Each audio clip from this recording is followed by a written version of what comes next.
the truth? Are you tired of being so confused? You feel like you're more fucked up than the lies on the evening news? Well, just step right in. We can talk about it all as friends. And if you want, we can hug and kiss and make up for the party ends. Agree or disagree, stop offering me. 'Cause I'm everything you want, damn sure what you need. I won't tell no lies, back up all the facts with truth. And if you can't get down with that, you must be somebody's dude.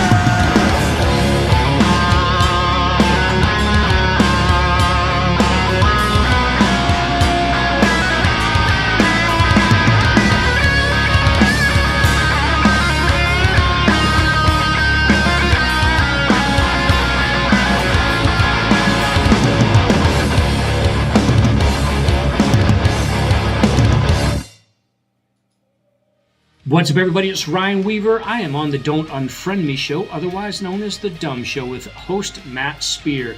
You guys can find the show at The Dumb Show on social media or thedumbshow.com.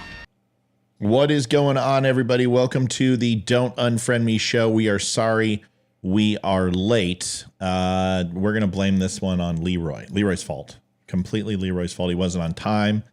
He was angry. He was bitter. He kept arguing with his wife. It had nothing to do with us arguing. By the way, folks, if you have not heard the Still Point Band, everybody loves Still Point. Here is a link. You can go right here if you're in Georgia and get tickets to Still Point. They are going with Cherokee Voodoo, Flake, and Bible Belt. Should be interesting. It's over at the Furnace 41 at 7716 North Main Street, Jonesboro, Georgia, 302236. April 22nd. Doors open at 7 p.m. All ages. $10 and $15 at the door. Bring condoms. Don't bring cocaine. And have a good time with Cherokee Voodoo, Still Point, Flake, and Bible Belt.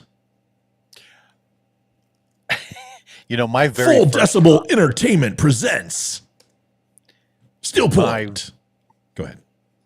My very first concert was Aerosmith. And so we showed up. This is in 1987.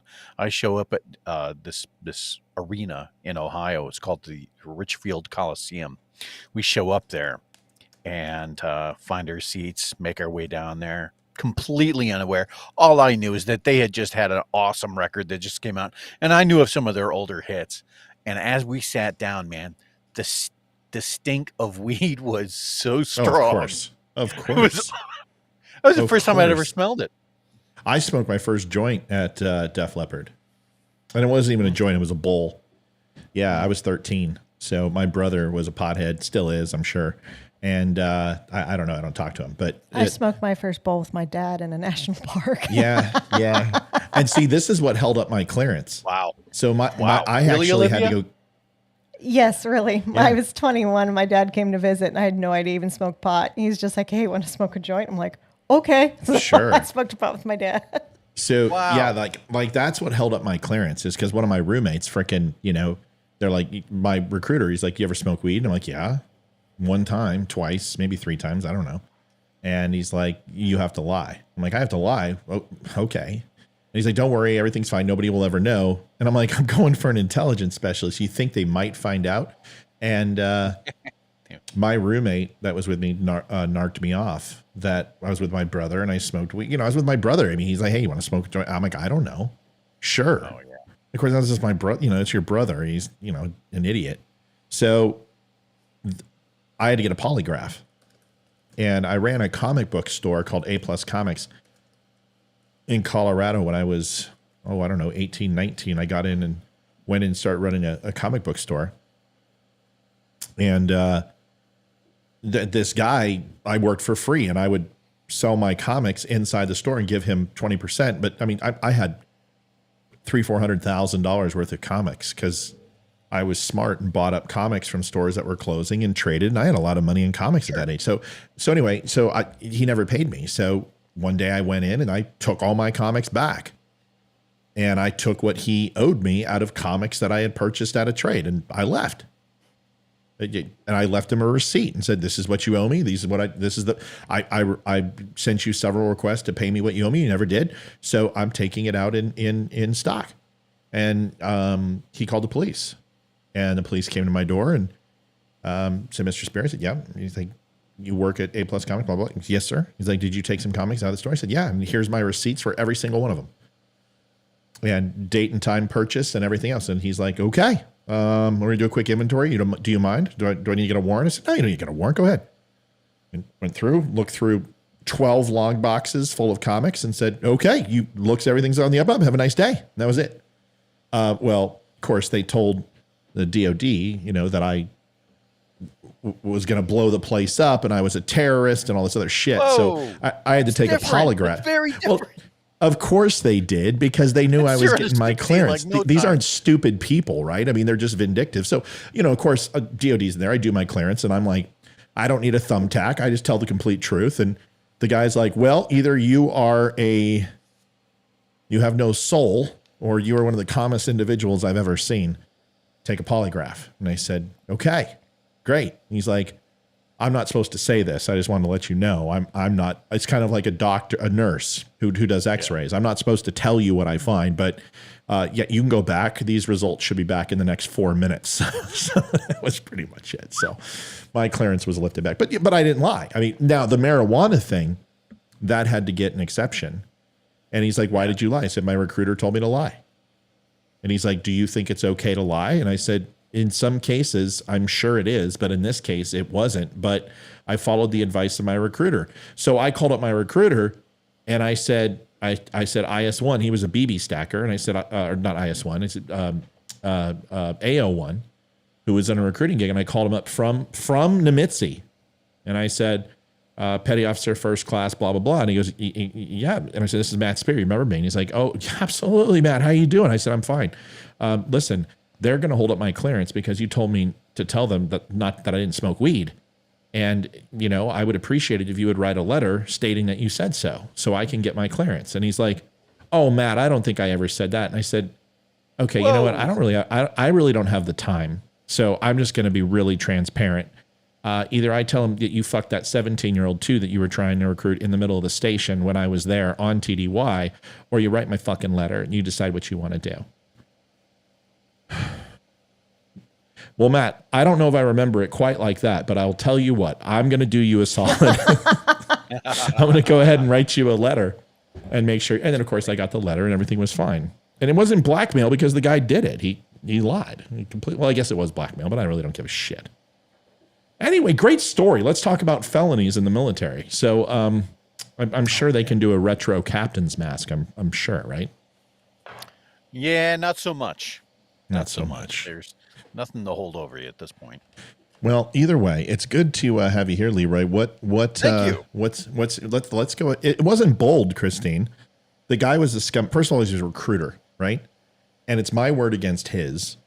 And the guy told me to lie. And get this guy was out processed from the Navy about 6 months later because he told all the recruits to lie and not be honest on the background investigation. Because when you're doing delayed entry program, you have to fill out the preliminary SSBI, and that's where the paperwork starts for your background, especially if you're going into intel or something that requires a clearance. I mean, Leroy will tell you when he went through processing, he had to fill out portions, and then in like week 4 or 5 in boot camp, they call you in and the DOD's there, and then they walk you through the rest of your clearance and fill out all the holes that they can't find or information they need. And it's standard operating procedure. And if he's sitting there and he's setting up the Navy to fail because they have to constantly pop these kids who smoked weed or they tried to cover something up, that's going to bite them in the ass. So he got out processed and he got fired from the Navy. So I don't feel bad. I don't give a shit. It's my career. It's my career. What am I going to do? Go swab decks? That's what happens to intel specialists who wash out. They swab decks.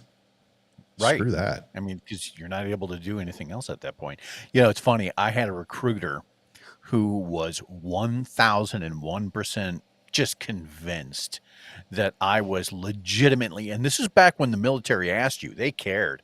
They wanted to know. They're like, and I remember when he asked me, he goes, "If I'm going to ask you something and if you tell me yes, then I'm just going to ask you to walk right out and that'll be the end of it." It's like, are you gay? Or have you ever been That's homosexual? right. It's like, always, are you gay? And I was like, no. And, but he was convinced that I was lying at that point. And not that I gave a shit, because I didn't. But here's where it got weird. No, but So we're willing to learn. Out of Cleveland. By the time I got to my ship, now I'm talking a full, this is probably a year later, worth of A school and then a C school. I went to Pensacola, Florida. Then I finally get assigned to a ship. I end up on this ship. I'm probably there for another, I don't know, 6 months, 7 months before we get a brand new OS1 who comes aboard. Can't remember the guy's name. Dude shows up. We start trading stories. Here, he's from the... Was he a good guy? Area, and he knew the recruiter. And so he tells me, he goes, I don't know how the hell they got on the subject of me, but they were talking about me at some point. And he goes, yeah, man, that guy was convinced you were gay and you were lying. And I was like, well, that is just fucking bizarre. Whatever. Well, I mean, were you wearing chaps and did you roll in listening to the YMCA? Well, then I don't know why he would think you were gay. Ladies and gentlemen, I've never been accused of being gay. Well, there was that one time. Yeah, at band camp. It wasn't at band camp, but there was at one time where I was in this bar. It's called the Blue Oyster Cult. And I was dancing with 3 guys completely stripped down with baby oil. And they're like, are you gay? And I'm like, it's pretty presumptuous. No, I'm not gay. Right? He sucks my dick. I'm not gay. He's gay. I'm straight. I'm Matthew Spear. I'm the host of Don't Unfriend Me. Welcome here. This is Leroy Jenkins over here. Yes, the Leroy Jenkins. And then to my right is my beautiful wife, Olivia Spear. Yes. Olivia does not like to show up on camera. So all we get is most of the time she's revolted by what we're talking about. This is one of those occasions.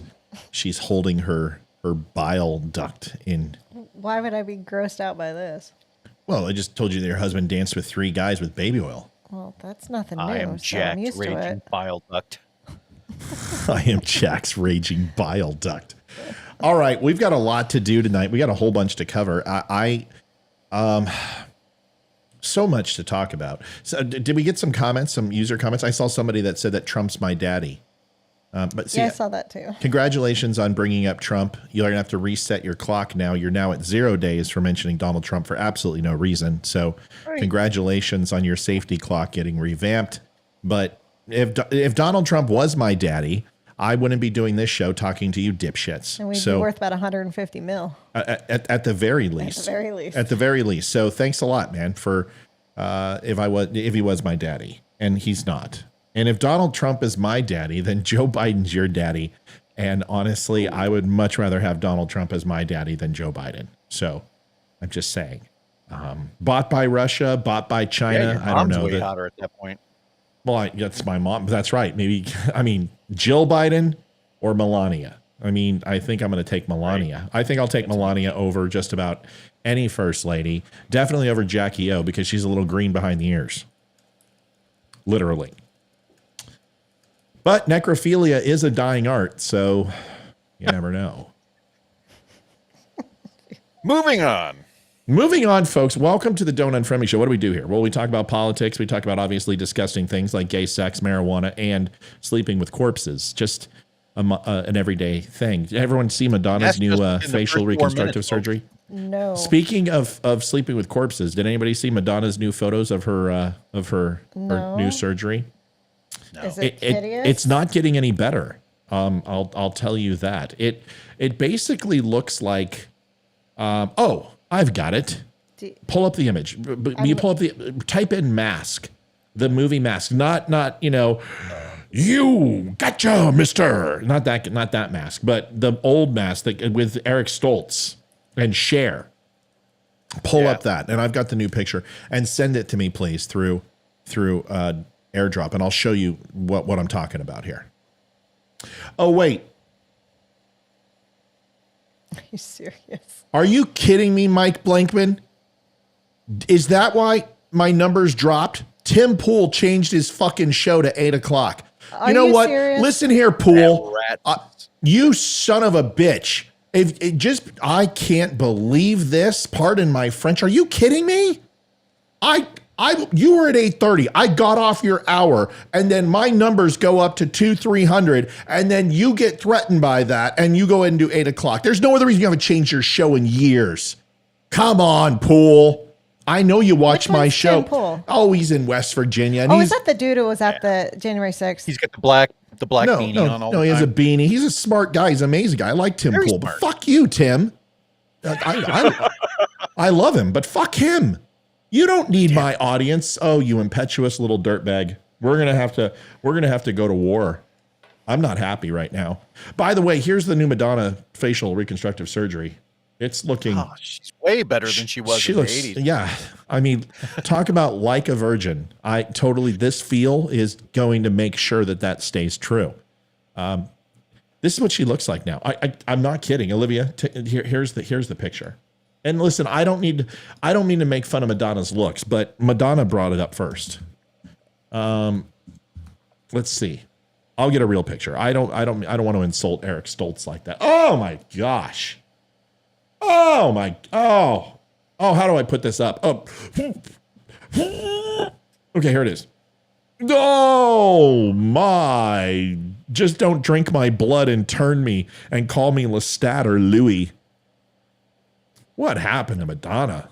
How's she wear a crucifix as a vampire? Why do these women and these stars think they need to do this to themselves to make them She look looked pretty? like she pumped all of the fat from her ass into her lips. That's what it looks Like a virgin. She just looks horrible. Yay. It's not a good Never touched by the pigtails too. Who puts quad pigtails? I mean, seriously, isn't that just like, aren't they tendrils at that point? I mean,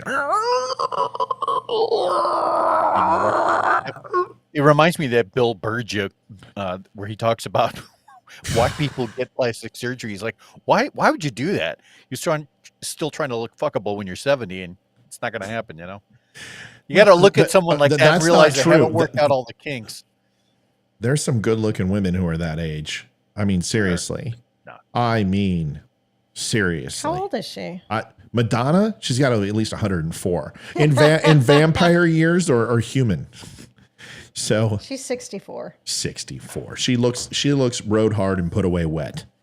So yeah. I'm just saying. How old are you, girl? That's right. That's right. She looks like a lizard person. That's- Yes, she is the lizard person. That's her next video.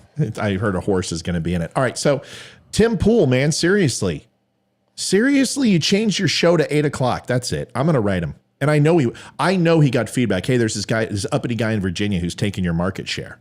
Come on, Tim Poole.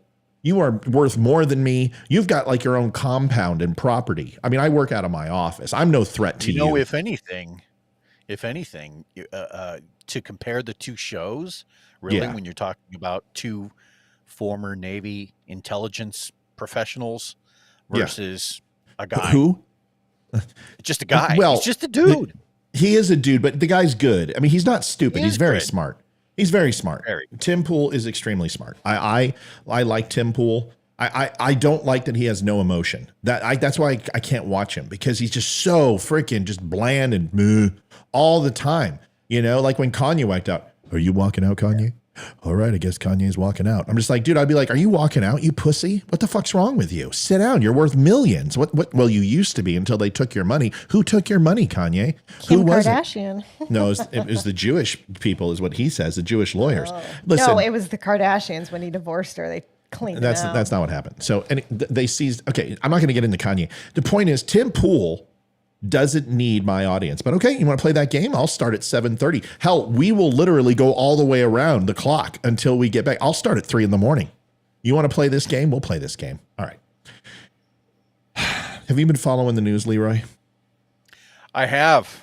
There's a few disturbing stories out there. One of them involves somebody got busted in. I don't know where. It might have been Chicago.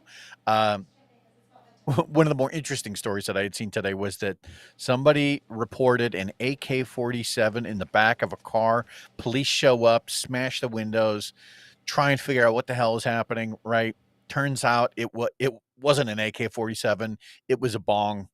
It was a bong that looked like an AK-47, but they still charged the guy with ownership of a deadly weapon. So what are your thoughts on that?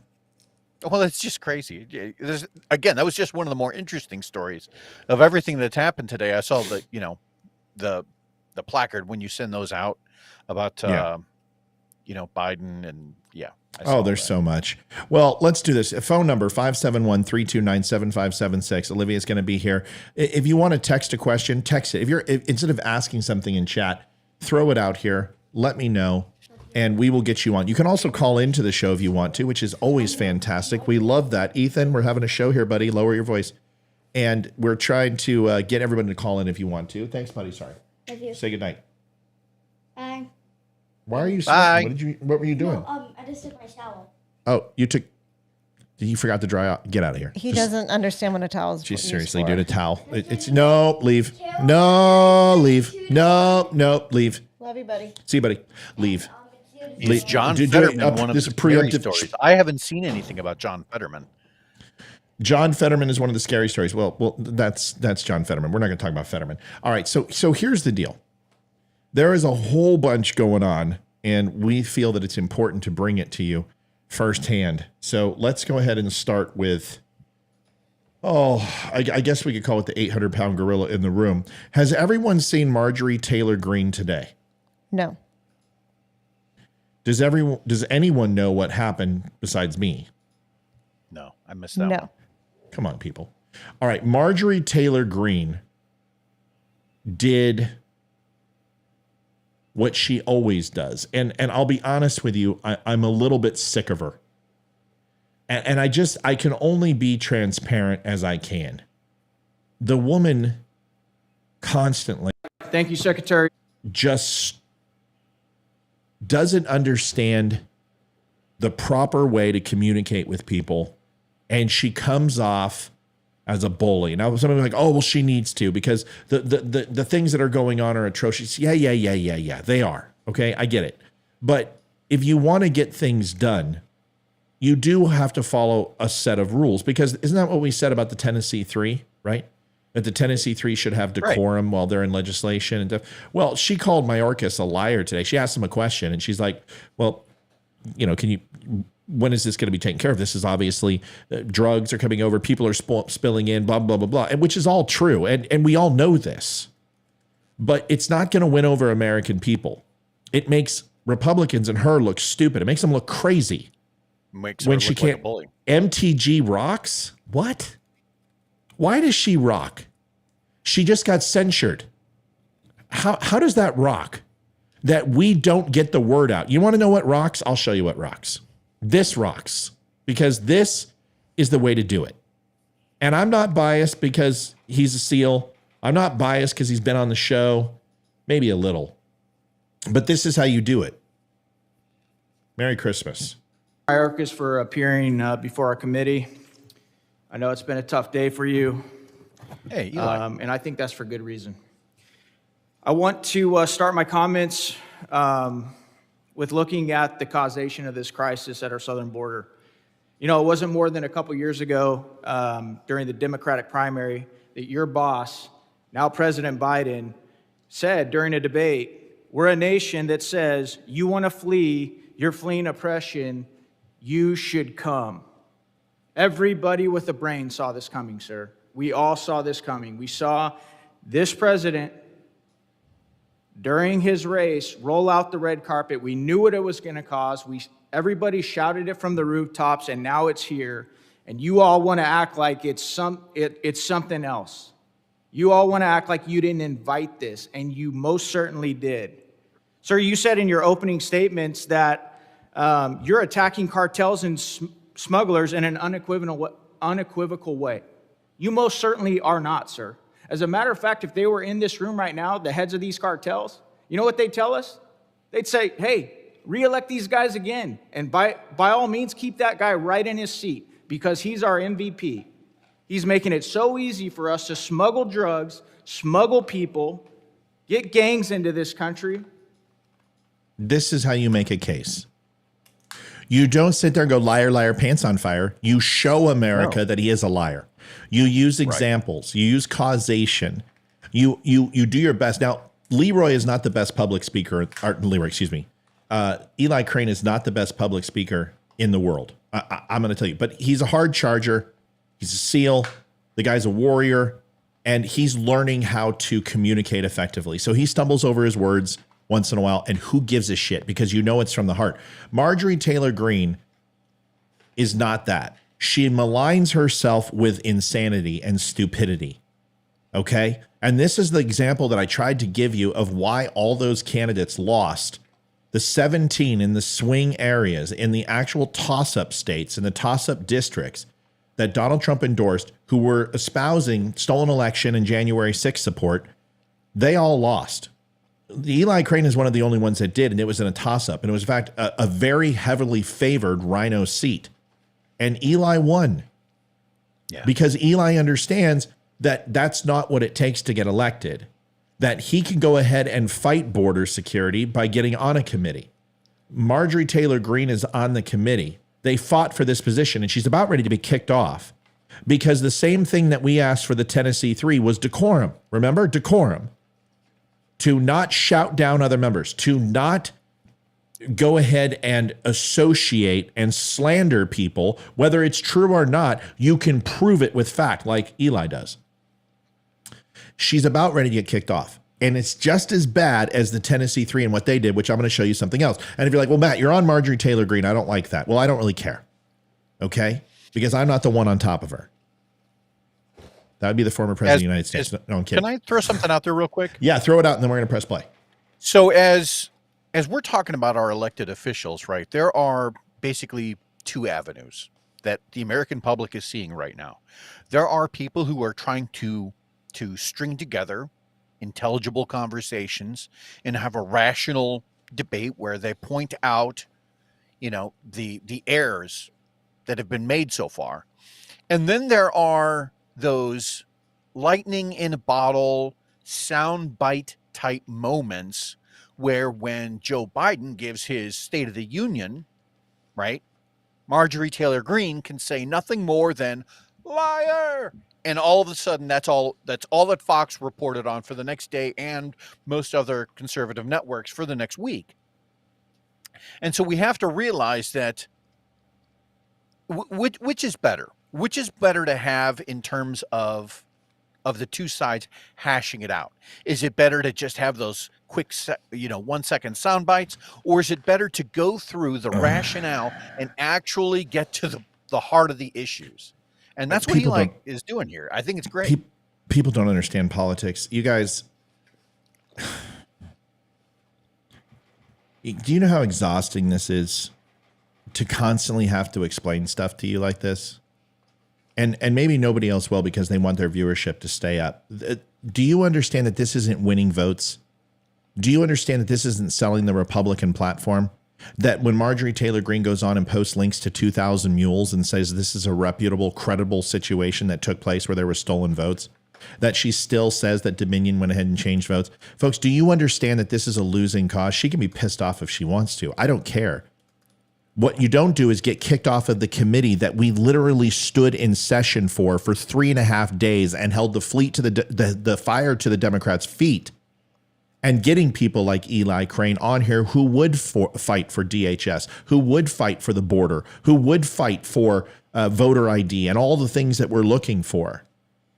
Marjorie Taylor Greene shouts down the opposition as a petulant child. And if you're mad at the Tennessee 3, then you have to feel the same way about her. And if you don't, well, then you're just not focusing. This is optics, and people are watching this. These are going to be played. And instead of hearing Eli, I had to go dig it up and go to his site because it's nowhere to be found on the news cycle because MTG decided to go ahead and throw a temper tantrum today. If you disagree, 571-329-7576. Call in. Tell me why. If you're sick of it and you're tired of me talking like this, then come in here and tell me why. Give me your examples of what she accomplished today. Please let me know, because everyone knows what Mayorkas did simply by what Eli said, and all she had to do was say, I I surrender my time to the esteemed legislator Eli Crane from District 1 in Arizona. I surrender my time. And I'm going to give him another 5 minutes to go to town on this guy because he made the point, but you're not hearing this. You will see it here. You're not going to see this anywhere else. Right. Distract our Border Patrol agents and at the same time, destroy the U.S. economy. So you're not doing a good job, sir. And that is why right here, you see that, sir? You see that one on your left? That resolution? Those are articles of impeachment that Andy Biggs, Congressman Andy Biggs, and several of us supported. Now, I've never met you before in my life. You and I have no personal beef. There's no animosity as far personally. The reason that I agreed to sign on to these articles of impeachment with my colleague and others is because of the dereliction of duty. I've got graphs up here too. You can see these graphs showing what it was like at the border before you got into office and what it's like now. Here's the sad thing, sir. These aren't just graphs. They're not just numbers that have been thrown at you today. They're American families. And I'm so glad that my colleague made you or asked you to get up, turn around, and face one of them. I'm glad that you had to look at something that wasn't just a data point or a graph, but you actually had to look at a family because there's tens of thousands of them. Tens of thousands. 70,000 because of fentanyl alone. That doesn't count all the families that have been destroyed by gangsters that have come up through South America. Or the families that have been destroyed because of sex trafficking. I'm glad you had to face them. You know what, sir? I actually had to face one of them in my district last week. And it was hard. This woman was choking back tears, asking me, Congressman Crane, what are you going to do? My daughter was killed. My beautiful daughter was killed because of fentanyl. And I said, you know what? We've drafted articles of impeachment to remove Secretary Mayorkas for his dereliction of duty. It's interesting, sir, because Mr. Higgins, one of my colleagues up here, noticed your smugness. I noticed it too. And for somebody that has a history of working in border security like yourself and knowing, and my colleague right here, Mr. Breachin, he just pointed out that you worked for administrations where they were actually building walls. But you know what? Me and this gentleman right here went on a helicopter tour down in Texas where we flew around the border, and guess what we saw? Piles of steel just stacked up on the ground, like he said, of a wall that the American taxpayers have already paid for. And because of your dereliction of duty, and because of this president and this administration, we continue to have drugs, gang members, sex trafficking pouring into this country. And you sit there with a smug look on your face. But I noticed for a second, because I was watching your face. I was watching your face when the family behind you stood up. Mr. Pfluger asked you if you would address them. I noticed that just for a second, the smugness left your face, sir.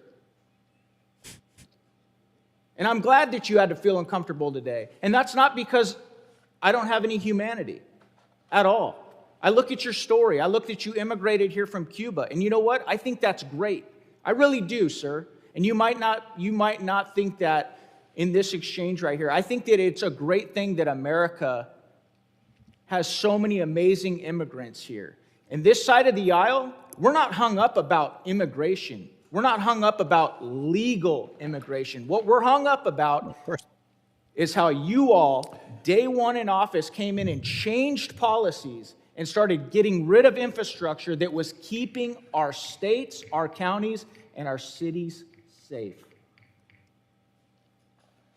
Now that is how you make an argument, and that is how you put a liar to bed.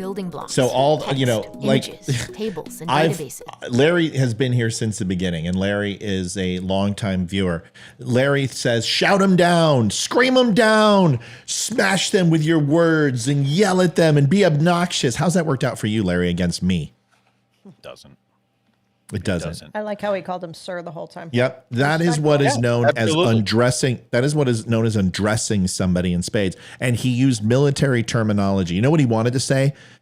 I wanted to actually look at some of those drug dealers and I wanted to take them out myself because of your inaction. But he didn't say that. He could have. And that would have been the soundbite that former Navy SEALs threatens to murder people that disagree with him. But he didn't say that. What he said was dereliction of duty, which is a military term, period, plain and simple. This man swore an oath to the Constitution, and he broke his oath, and Eli put him to task. He literally browbeat him with the utmost respect. There is no soundbite that can be played by any rival station because of it, and America didn't get to hear that because MTG couldn't shut the fuck up for 5 minutes. 5 minutes. That's all she had to do was shut up. Let somebody else more capable than you speak. And what did she do? She took the soundbite, and now every fucking liberal is talking about MTG and what an idiot she is. I'm sorry. I'm a Republican. That lady is not a Republican. I'm sorry. She's not a Republican in the slightest. To Eli's point, excuse me, in December of 2022 was the highest point at all for which we were having illegal migration, mass migration come over the border. It was just in 1 month, it was more than 250,000 people. And just over the course of the last year, we've had more than 70,000 fentanyl deaths related that have occurred because of this open border policy. I love the guy. I think he was spot on. He killed it. He crushed it. Nobody wrote that for him. It's easy enough to say, look, you had 250,000 people here and 70,000 people, die. But he made it personal. He told the guy, he's like, look, turn around. That's a person that you have directly affected. It was great. A great parallel. He said the same thing on this show in front of all of you. He sat here. He'll probably never be on the show again because unless we hit, a certain number of followers, I'm sure. Or maybe he'll do the cycle again. I don't know. But he said the exact same thing. That's why I was so adamant to get him in. And that's why I did everything I could to push the vote for this guy. And whether he's talking to me when he's on the floor or whatever it is, I respect what he did. And you know what? Here's the funny thing. He is good friends with MTG. They sit next to each other in session all the time. And if Eli comes to me and goes, Matt, you've got it wrong, I'll say, I fucking disagree with you, Eli. And here's why. Someone asked me, what is she? Well, let's look at it. She's not a conservative. Does everyone understand? And I think if I ask this question, does everyone think that every single Democrat in the country is evil? Somebody answer. No. Of course not. Okay. Some of the viewers. Thank you, Olivia. Thank you, Leroy. So, but we understand that there is a very large fringe element to the Democratic Party that we know is getting all the airtime. And a lot of them are political leaders, what the hell are you eating? Pour them out and eat them instead of literally ruining. It's like we're in a movie theater. So anyway, she's eating. I have to imagine that it looks not unlike a bell curve where you have a lot of both the Democrats and Republicans who end up lining up mostly in the middle. And that it's those outer edges that what Matt is talking about, the ones that are somehow able to suck all of the air out of the room. And they're the ones who tend to get the sound bites because of their more extreme talk. Right. And then if you can openly say that the left have a very decent amount of Americans who are good people, and there is a very large fringe element now that is predominantly being pushed by Gen Z and outward millennials of the second portion of millennials that are pushing this, the first portion of millennials that are pushing this, and that they have a very progressive socialist outlook. That's true. Okay. I agree 120%. But most of the Democrats out here are not deplorable. We're not Hillary Clinton. We understand that. We disagree with them. We don't agree with everything they say, but they're good people generally. Okay. The same is true for Republicans and conservatives and libertarians and moderates, right? Everyone agrees. But then what we fail to do is for all of us to admit that we have a fringe element inside the Republican Party. Are you kidding me? Why won't you admit it? And if AOC is a progressive socialist in her policies, and you have Ilhan Omar, who is an anti-Semite, and you have the group of people like Bernie Sanders and Elizabeth Warren, Kamala Harris, Spartacus, who are all progressive in their nature, Nadler, Schiff, Pelosi, who are the worst element of Democrats. There are other Democrats who are not. And I'm going to show you one in a second. Then that holds true for conservatives and Republicans, who are all not off the wall. And if AOC and Ilhan Omar are the fringe element of the left, then MTG is most assuredly the fringe element of the right. And she is so far right, she sounds like a fascist. She stalks people in public, but then cries about it when it happens to her. She claims the election was stolen. She says that January 6th was a setup. She believes all the worst parts of the stuff that's been hung around our neck for the last 2 years. And all you're doing is continuing to say, go MTG, go. And I'm like, fuck no. Because that's not what we need. That's not going to win 2024. Folks, you got to make a decision. Do you want to win in 2024? Then if you do, then we have to get to the middle, not compromising.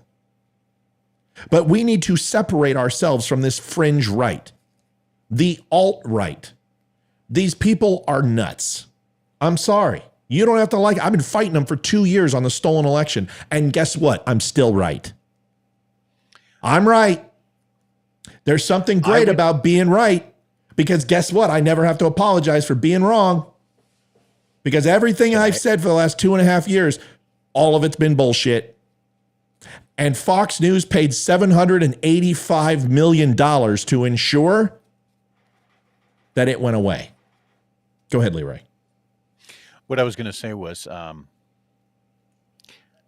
we've pushed this pretty hard on the show before, where we have said, you know, don't necessarily follow Trump. Don't necessarily follow MTG or anybody else. Yes. And don't automatically vilify President Biden either. They've all done things that are good, and they've all done things that are bad. The one thing that you absolutely should view all of this through is the lens of your own values. And if you're a conservative, what that means to you, what are the key differences between the parties? What are the issues that separate us? I know. Now? Because most of it is we have a lot of the same values in common.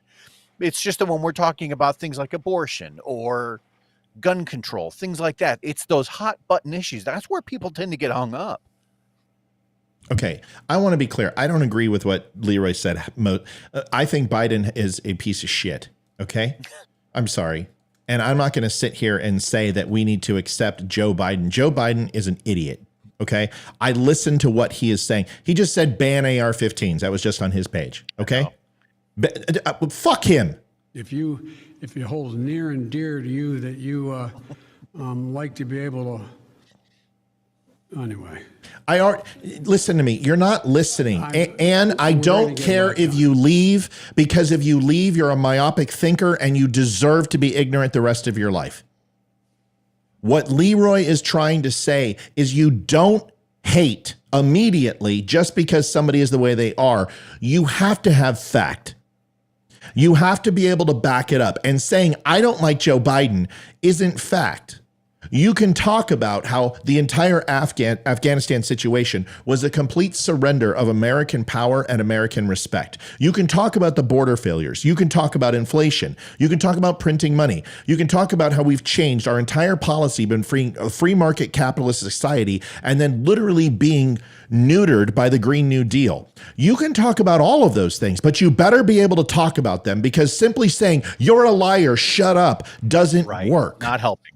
That's what he's saying. He's not saying go suck Biden's dick. What he's saying is that for every time he says something, you have to dissect it. And if he does by chance do something right, which is pass another 3 veteran bills over the week, you better be able to call it out and say, this is what I liked about what he did. Because if you don't do that, then you are a part of the problem. And you're just like the left. So go ahead and run away, Ann. I don't fucking care. If you want to be ignorant, that's your choice. But what we're saying here is not to kiss up to Biden. And I don't understand how people like you hear that. You're so entrenched in your belief system that nobody can challenge the way you think. You believe you have to hate everything about liberals and Democrats. Well, guess what? They think the same thing. So explain to me how we're ever going to get anywhere. If you hate everything about liberals and they hate everything about you, then you are the enemy and so are they. And you don't make accommodations with enemies, do you? You just said you hate him because he's evil. Well, guess what? You have to understand that that type of language is never going to be crossed by people.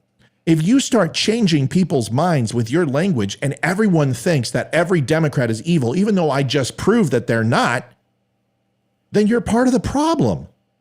How many people you like MTG because she gets in liberals' faces and is myopic like you are. Well, that's your choice. You asked who you should listen to. Let me give you the answer. You want to know who you should listen to. So I'm going to answer it before you run away. Before you run away and turn off the show because you can't handle the truth, because the truth stings. And I know it stings because I've went down this rabbit hole. I've been that guy. 2014 and 2016, I was embarrassed to be a Republican because of the Tea Party and the zealots that were in there. The Obama Republicans were horrendous, and so was Obama. You want to know who you listen to? Real simple. The Declaration of Independence, the Bill of Rights, and the Constitution of the United States. That's the only thing you listen to. You don't. Sorry. Go do it. You can't handle the truth. It has nothing to do with politicians. Politicians are not to be idolized. They're not to be revered. They're sinners. They're false prophets. They're not leaders. We're their leaders. They represent us. They're elected representatives to go ahead and speak the voice of the people. And that's where the term truth to power comes from, not some stupid woke bullshit. Their job is to go ahead and speak truth to power of the American people. They represent you. You don't represent them. Why are you defending politicians? This is ridiculous. It's the same shit from a different pile. And you're telling me that MTG is somehow altruistic. That man right there, Eli Crane, is altruistic. He hasn't been corrupted by the left yet. He hasn't been corrupted by the swamp. That is the man that should have a full-throated defense from every single person in this chat. Every single Republican should be calling his office and congratulating on him and giving him investment in his bank to ensure that he is the dragon on top of the hill of gold. Because there's so much more than money, pride, and honor. For a job well done, he should be congratulated, and MTG should be shunned for the way she acted today. I don't care. It was a cheap parlor trick that got the attention stolen away from a person who nailed it, and it will never be heard because the sound bites are going to take over. And the funny thing is the sound bites on Fox are all MTG too. That's the problem. So if you want to leave, leave. I didn't see your comment. Doesn't matter. I'm going. I forget. I can't handle this. Biden's evil. I'm leaving. I'm just. Don't unfriend me. So I'm going to unfriend you. Please. Go ahead, Leroy. I was listening to an audiobook on the way home, and something that occurred to me while I was listening to it. I've heard this argument. Matt, you can tell me if you've heard this before. Okay. I can't tell you. Just several times over the last decade, I've heard that this isn't your father's Republican Party. Yeah. Right. Yeah. And that they're unwilling to negotiate on anything. I've heard that for years. And I wanted to bring this up because it was a kind of a revelation that I've had. The Dems keep insisting that the Republicans don't compromise, but we have, right? We've compromised on everything from gun control to the budget for the country to debt ceilings, right? We've negotiated quite a bit. And so you can't simultaneously make the claim that this isn't your father's Republican Party, right, and then blame them for changing while making the claim that they haven't changed. You can't do that. Right. And that's exactly what the Democrat Party has done.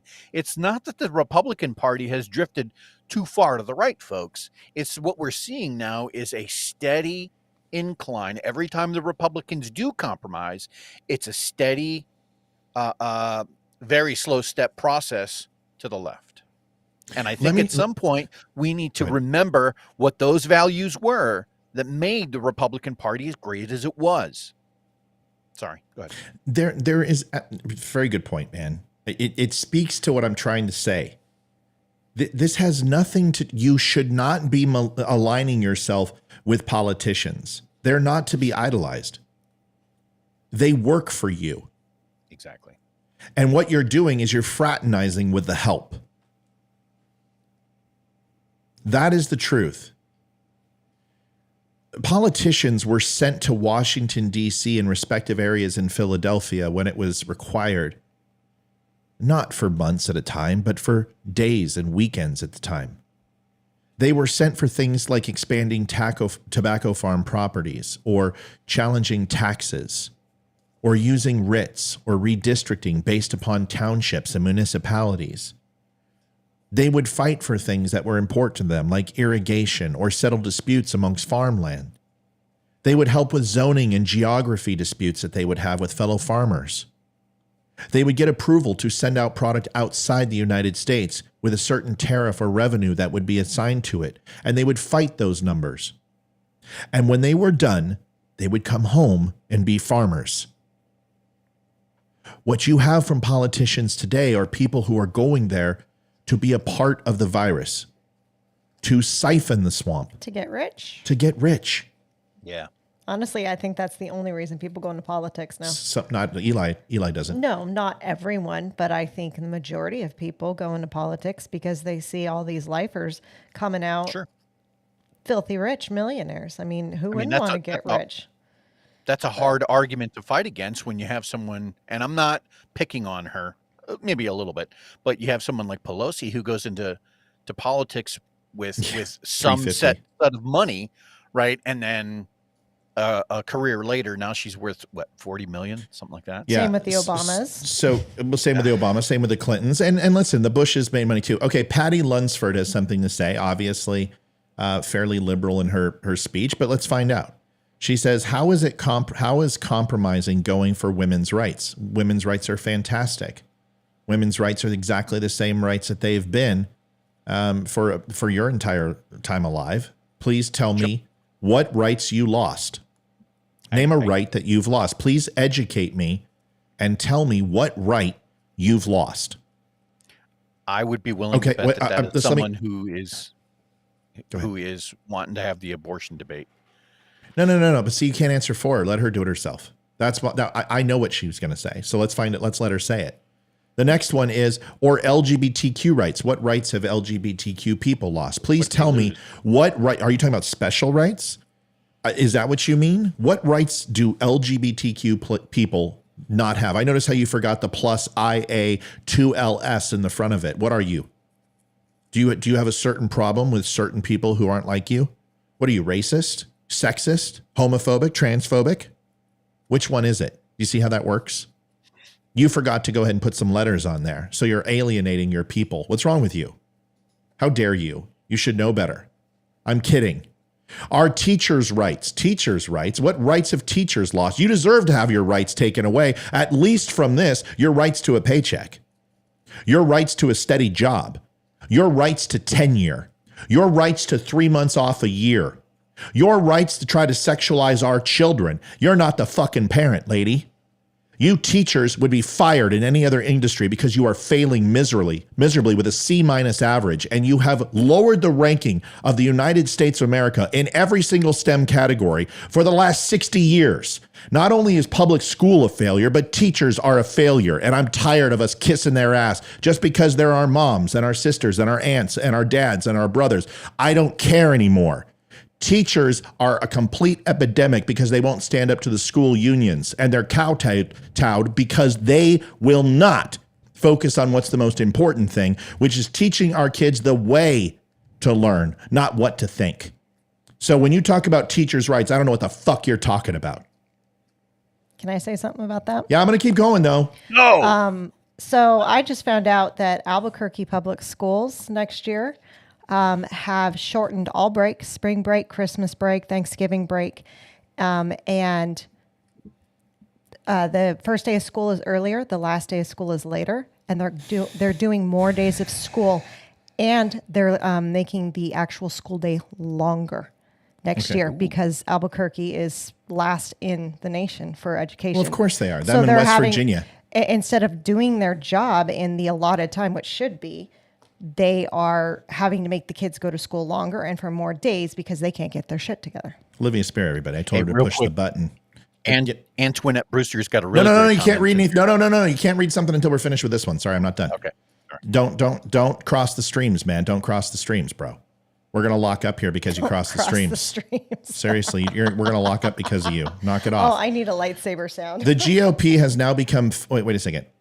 Doctors' rights and nurses' rights. You're the one that fired nurses and doctors and military people because they wouldn't fucking get a shot.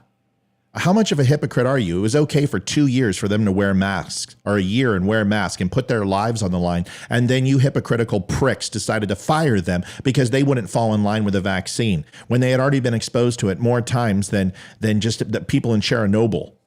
They might as well have been glow in the dark like freaking fireflies. What the hell are you talking about? All of a sudden Democrats care about doctors, nurses, and military? The GOP has now become fascist, banning books. No books are banned. You can buy all of them on Amazon. You can go to any library and do it. They're just age restricted. Let me ask you a question. Can your child go buy Grand Theft Auto? Can they go buy Grand Theft Auto, Patty?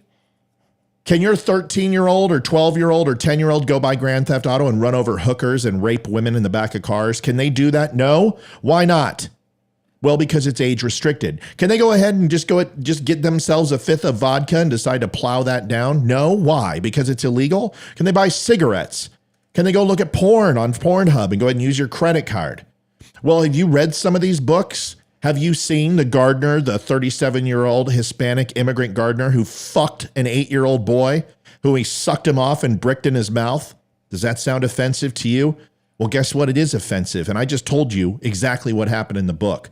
The reason why is because some of us, like my wife and I, have been fighting this shit in Fairfax and Virginia and LCPS in Loudoun County. And we know the people who've been fighting it. We've seen the proof. We've seen the evidence. And because you assholes only watch CNN, you have no fucking idea what you're talking about. So when you want to come on and start calling me a fascist, you better buckle the fuck up, lady, because I don't tolerate that shit. I will never let anyone call you a commie. I'll never let anyone go ahead and make fun of you and call you the B word. I won't allow anyone to disrespect you on my show. But when you come around here and start saying Nazi and fascist, buckle the fuck up because you're coming for a ride. We're not done. We're almost done with you. I'm almost through your complete bullshit and throwing it right back at you. Your last line. This lady. Putting handcuffs on teachers and doctors. Have fun with any medical help in the future. Attacking schools. What the hell? They're the most important. Most important for what? Indoctrinating our children? Sexualizing our children? Do you know my 10-year-old thought she was a lesbian? Has come to me and said that she was a pansexual? And now she's dating boys? Do you know how fucking confused she is?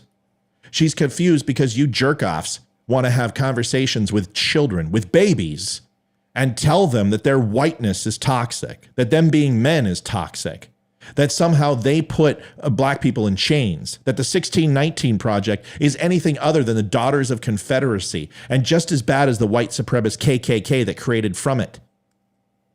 What do you mean school's important? School is the reason why we are today. You have been indoctrinated yourself. Your institution was pilfered and sold to the highest value of people who are progressive and communists. When they left Hollywood, when they left the oligarchs of Russia, they went into the school systems and they went into the college and the universities. And you people have been brainwashed by them. And now they're coming after our children in elementary. You think I'm full of shit? Why don't you go ahead and look at what Ronald Reagan did, what Montgomery Clift did, what John Wayne did against the Screen Actors Guild? Take a look at that. Why don't you go ahead and take a read of the Saul Alinsky playbook, which your precious Hillary fucking Clinton, who you voted for probably twice, and your dead mother voted for too, and what she said about Saul Alinsky and the destruction of democracy and our country. She wrote a thesis on it if you want to see it. You might get shot for reading it, but I'll go ahead and send it to you. You think that Republicans are fascist, and the only thing that Republicans want is limited government, and that bothers you because you think the government should be involved in everything we do, and we think it should be as limited as humanly possible. There's only one party that supports the Constitution and the individual liberties, and that is antithetical to fascism. So the next time you want to go ahead and label a Republican fascist, you better look up the fucking word and make sure you know what it means. You can't have liberty, the kind of liberty that the Republican Party is fighting for right now, and simultaneously argue that they're fascist, because that's the complete antithesis of liberty. It's the most ludicrous thing. There's only one party that is leaning closer to fascism than we are comfortable with right now. What's hilarious is that you guys pretend that you didn't ban To Kill a Mockingbird. But it's not banning. You simply selected it in certain school districts. They're not able to have it. But you can still buy it on Amazon. There's no banning of books. This isn't freaking 1938 to 1940 Germany here. We're not burning books. We're telling you that we don't want our children checking out a book where a gardener who is half the age of the person is performing fellatio, and you see the photographs.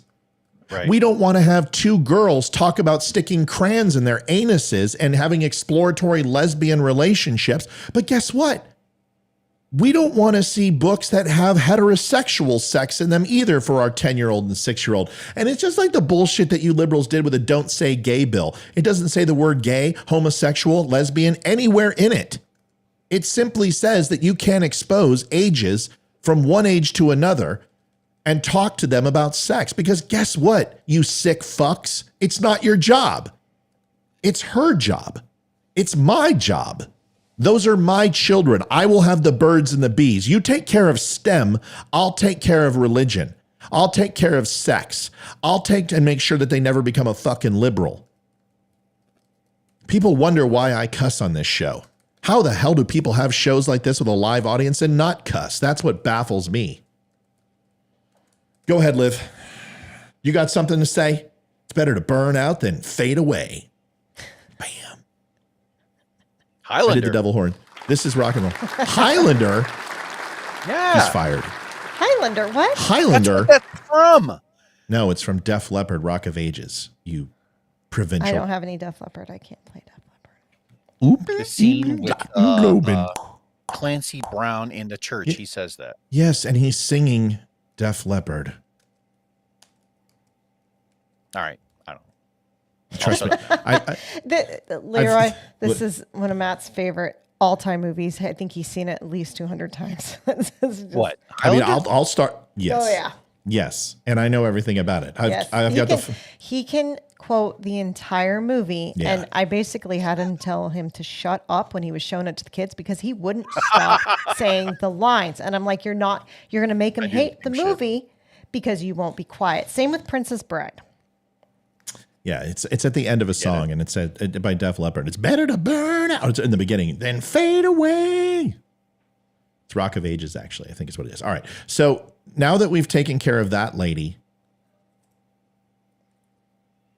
Oh, hold on a second. Someone's writing something down. Okay, Christina Sampson. She looks like our next door neighbor in Albuquerque.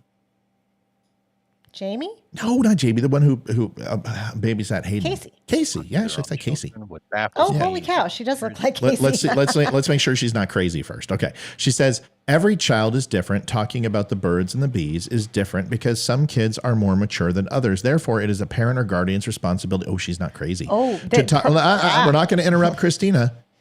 Responsibility to talk to their own children. What baffles me is teachers who see the children for 9 months. All the students feel like they know the child way more than they on for 9 months. All of a sudden they feel like they know the child more than when they have them for an hour a day rather than the child's parents. The people that scream affirm are the same ones that want to hide it from the parents, that they justify an excuse.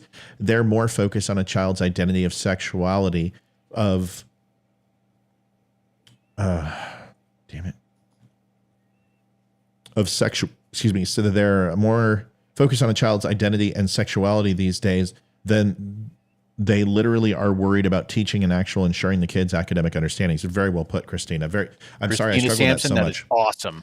That's fantastic. Very well read. It's very well written. Very much better than me. You didn't drop one F-bomb, so congratulations. And she's very right, because our kids, we had the Birds and Bees talk at separate times. Hayden, we had it when she just turned 8, and she understood everything. Ethan, we just did it a couple weeks ago, and he's almost 10, and he still looked at us like he was very confused, and he giggled throughout the whole thing.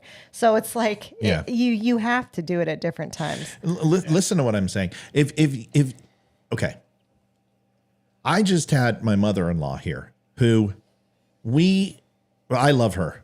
I love her, but there's times where, and I know there's times where she wants to do it with me. But we had amazing conversation, and we got into one argument that had nothing to do with me and her. It had we actually saw eye to eye on a lot of things, and she listens to me, and that's okay. There's nothing wrong. There's nothing wrong with being passionate. There's nothing wrong with MTG being passionate. But if every time she brings fire and brimstone, people are going to look at her like the girl who cried wolf. Exactly. It is better to lay out your arguments in an articulate fashion and prove everyone that you're able to control emotion, which I can. And then there's times where I bring the fire. And when I bring the fire, it's always because some stupid prick is in here and they want to use the word fascist. There's nothing that pisses me off more when you have an open discussion where you can say anything you want. I've got a phone number I pay for you. I got video conferencing I pay for you. I pay for the show and give you a chance to speak across all my platforms. And I want you to talk. And you call me a fascist. I mean, how fucking stupid do you have to be? That's why I'm upset. I told you that I was reading a new book. It's actually called Good Arguments. It's written by a guy named Bo So, who I think he won a world championship in debate. And something that he mentioned that I wanted to bring up here is that he makes some very, very good points. That there are like these 4 basic structures to any argument, and that is things like, well, why is the argument important? Why is your perspective on the matter true? Has it ever happened before, and why is it important, right? And he tends to wrap all of his arguments in that wrapper. I bring that up because that's very, very different than MTG yelling liar. Right. That's what we're trying to get at. Liar. That's what we're trying to get at. We're trying to get to the bones of the matter, not just throw out the soundbite for the evening news. I'm not a witch. I'm your wife, but after you said that, I don't want to be that anymore. We didn't download any Princess. Liar. So, all right. So now on the other hand, I'm going to redeem myself, because if I go after MTG, I'm going after the Tennessee 3, right? Because I am nothing if I am not fair, and my ire is equally distributed amongst everybody. Listen, if MTG came on this show, I would treat her with dignity and respect. I expect her to do the same when she represents her constituents, okay? But the moment she doesn't, I'm going to call her out. And folks, I don't care whether you like it or not, because if you are unfettered loyal to a politician, there's your first problem. Yep. And that's including Donald Trump. If they make mistakes, hold them accountable. If they screw up, call them out. Because if you don't, who will? That's the point. All right. We're going to show this video real quick. And this one is, I don't know. Justin Jones? Yeah, it's Justin Jones. But I got to find my screen. Okay, here it is. All right. Let's go ahead and watch Justin Jones and be prepared to vomit, because I almost did. First of all, there is an extremely fat, disgusting blob of a man. And yes, I'm going off on looks tonight, and I have every right to do it.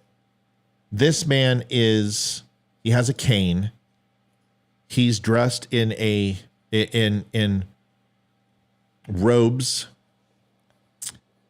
priestly robes. He's wearing a mask. And Justin, you know, at least it's not a traffic cone where he's beating somebody with it this time. That's important. But did you guys see that video? Yeah. When with the Black Lives Matter standing on the cop car and beating a person with a traffic cone and pulling it away from him. You guys see that shit? Liv? Yes? Okay. No, I didn't. It doesn't matter. Just say yes. Yes. Yeah, that's right. You did see it. It was great.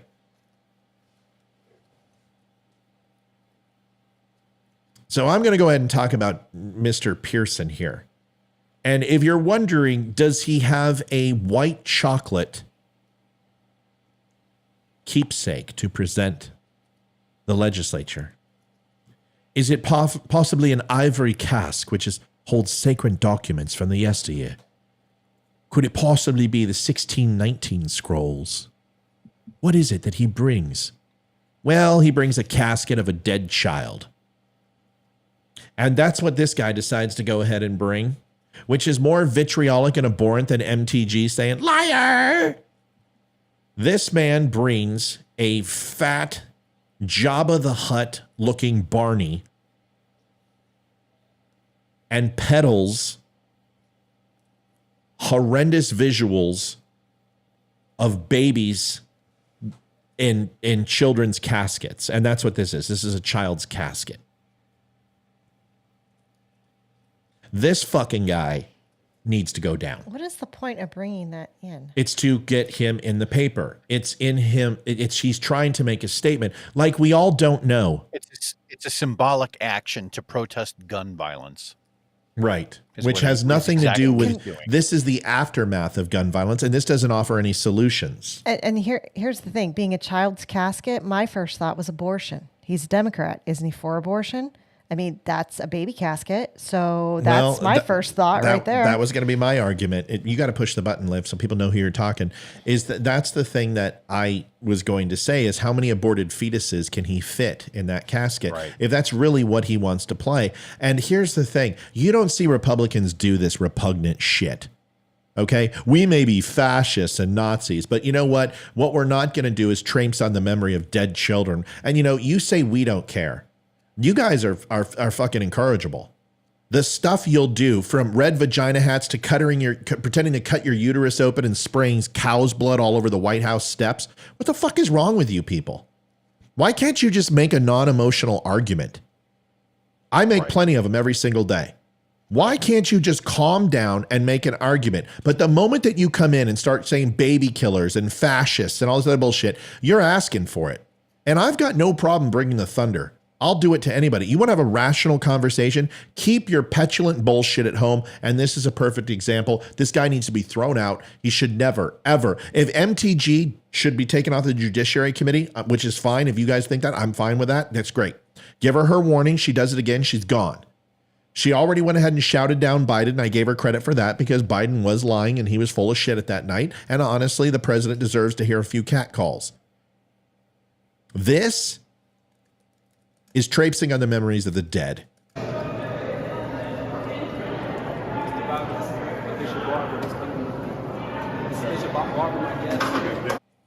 This is Bishop Bob Barber, my guest. Bob Barber. BBB. He's the Better Business Bureau of bishops. This is Bishop Bob Barber. I would like to see if the Catholic Church has actually endorsed him as a Olivia, Bishop Bob Barber. Please look him up and make sure he's an endorsed bishop. I want to see. Let's listen to the rest.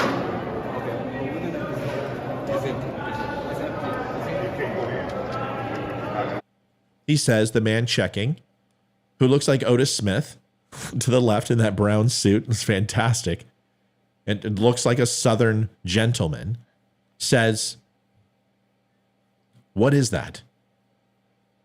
And he doesn't answer. And he says, "Well, I'm going to come in with this." And he says, "No, you're not." "Thou shalt not pass," is what he says.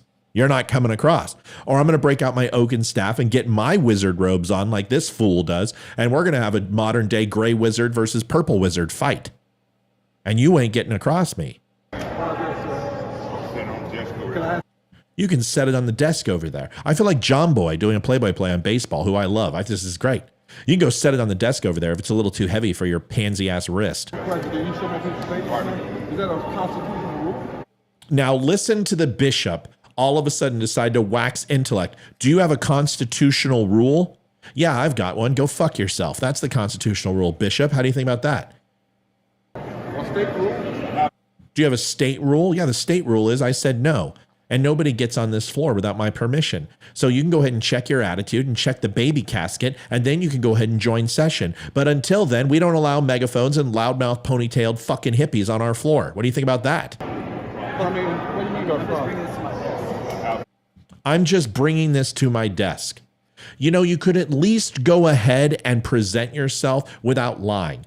I'm here to draw attention to myself because my flame and my 15 minutes are already dying, and I need to go ahead and reignite the American people by doing something completely shocking in order to go ahead and win Twitter's fucking dickhead of the day. He says, finally, no props. And that is the law. And if you look up the bylaws of Tennessee's state constitution and the constitution of the body of the legislature, and also federal law, is no props are allowed on the floor. So he shouldn't be allowed on the floor. And either should Bob the Bishop Barber. What the hell's his name? I don't know. I didn't hear, and I couldn't find anything on him. Isn't a mask supposed to stay on your face at all times? What good is it doing when he keeps taking it off? Well, that's a good point.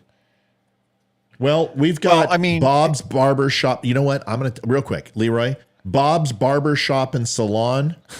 Pastor Robert Earl Barber. Here he is. Let's go ahead. We got him. Is this him? Nope. That's not him. He's not fat enough. So we don't know who this guy is. This guy's question mark. But let me say this. If this was truly about children, why is everyone videotaping this? If this is respect for the lives of children lost, why aren't people taking a moment of silence? Why isn't he using this like a vigil? Why isn't he walking in it solemn and humble versus arrogant, cocky, and verbose? This is the problem. This is all stage theater. This is just as bad as the other guy. I have a dream that transvestite little children and black and white children and Jews and Gentiles and the rich and the poor will walk hands in hand together, drinking Bud Light on rainbow-spotted unicorns. Oh, I have a dream. I have a dream. I'm so glad. I'm so glad. I'm so glad. You're full of shit. Leroy, you got anything? Follow that up. Oh. Well, I tend to lack in the performance area, but what we're talking about here is this dude basically walking in with exactly that. It's a prop to basically try to invoke some sort of an emotional response to say, oh my God, gun violence is bad, and here's why, and then I've got this casket, so you should all just be like, you know, oh, we need to end gun violence. Well, we all already agree on that. We should end gun violence. Now let's talk about the steps and how to get there. But if you were really being sincere in your argument, you know, which is more important, the 3,600 kids who were shot and killed last year, or the 600,000 abortions that took place last year? Because or the 7,200 a day that took place, right? Because if we're really talking about, you know, you're really fighting for those kids, which one would be a more appropriate, which one's going to yield you more, right? So we know that the argument isn't really valid to begin with, and that this dude is just bringing in the coffin just as that. It's a prop. But this isn't the first time either, right? It was just a couple of weeks ago that he got busted with the bullhorn on the floor. Right.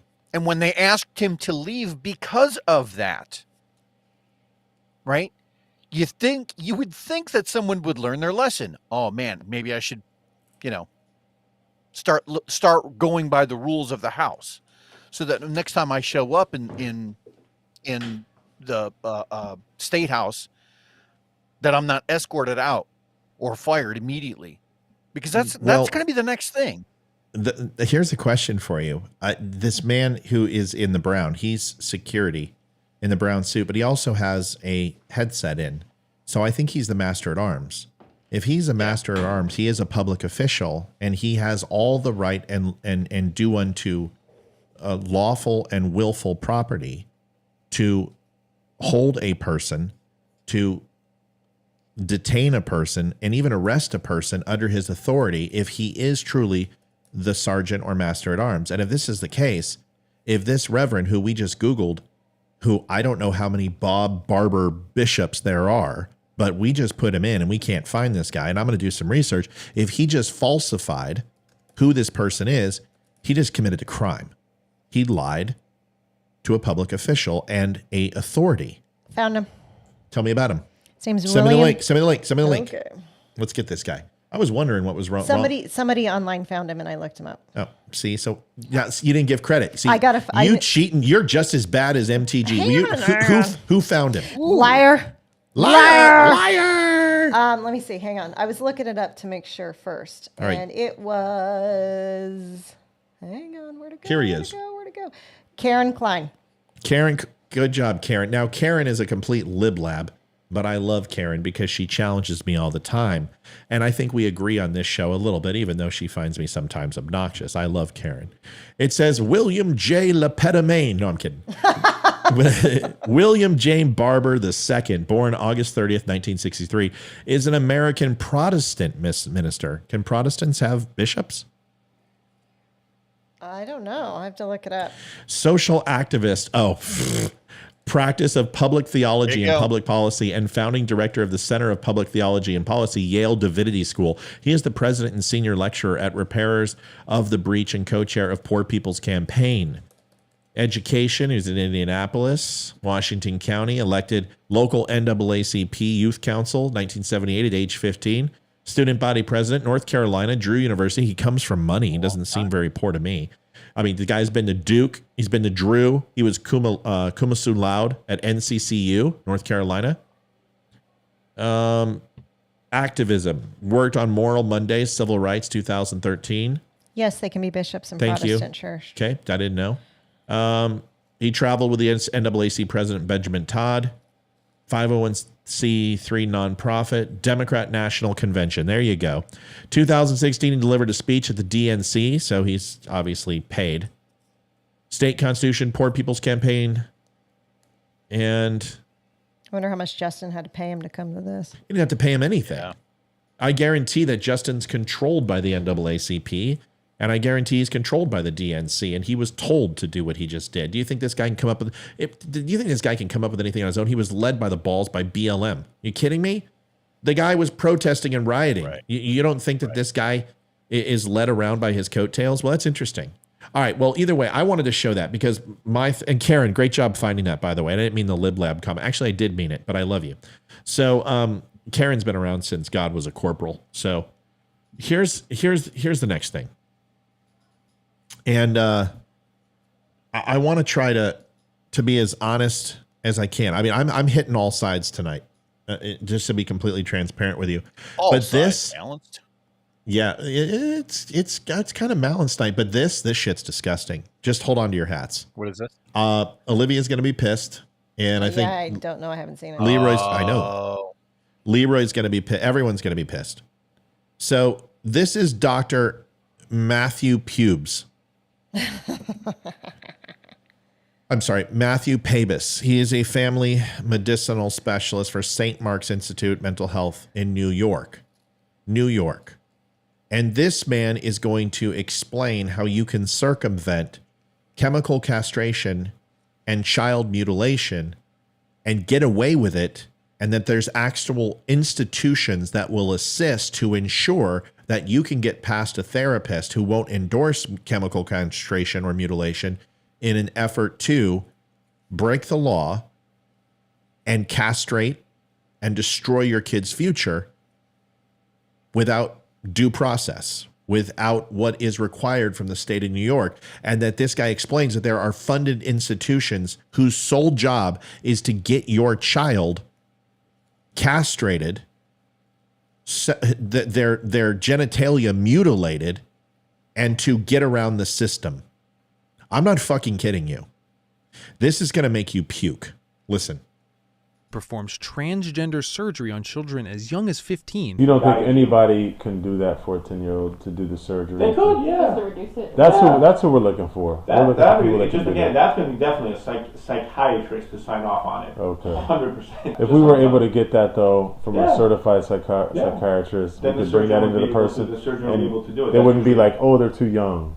They could Again, the psychiatrist. I'm going to hook you up with the groups that actually do this, like centers. Okay. Centers that do this. Yeah. So they will have all the resources in one. I'm not going to leave you hanging. Just at 10 years old, it's right when puberty's setting. So I don't know. I don't want to shortchange him and start testosterone blockers and like something, his bones fused and he's short. Yeah. You know what I mean? Like, I don't know if it'd be better to like delay puberty or whatever they do till age 14, let them grow a little bit and then start the T. It's just the trauma of it. Of course, no. That also takes into it that like, should we just be on block?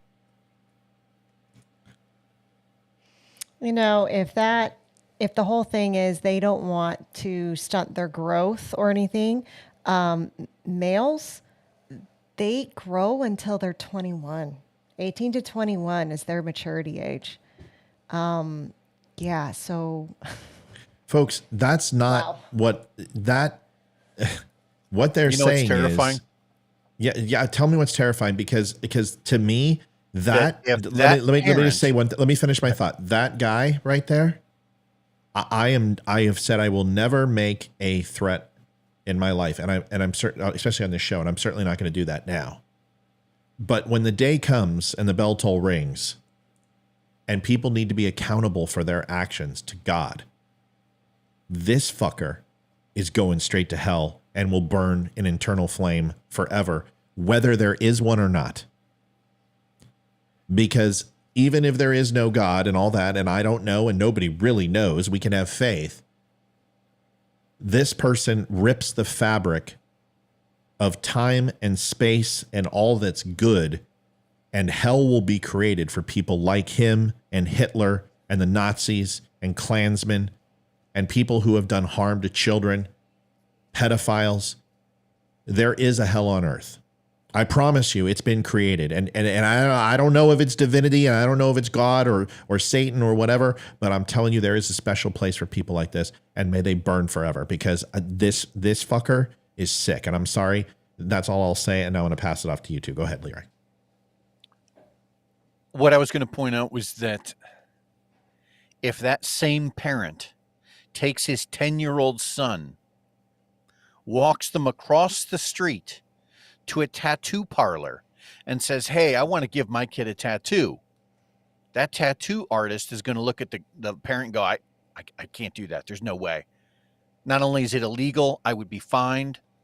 No, get out.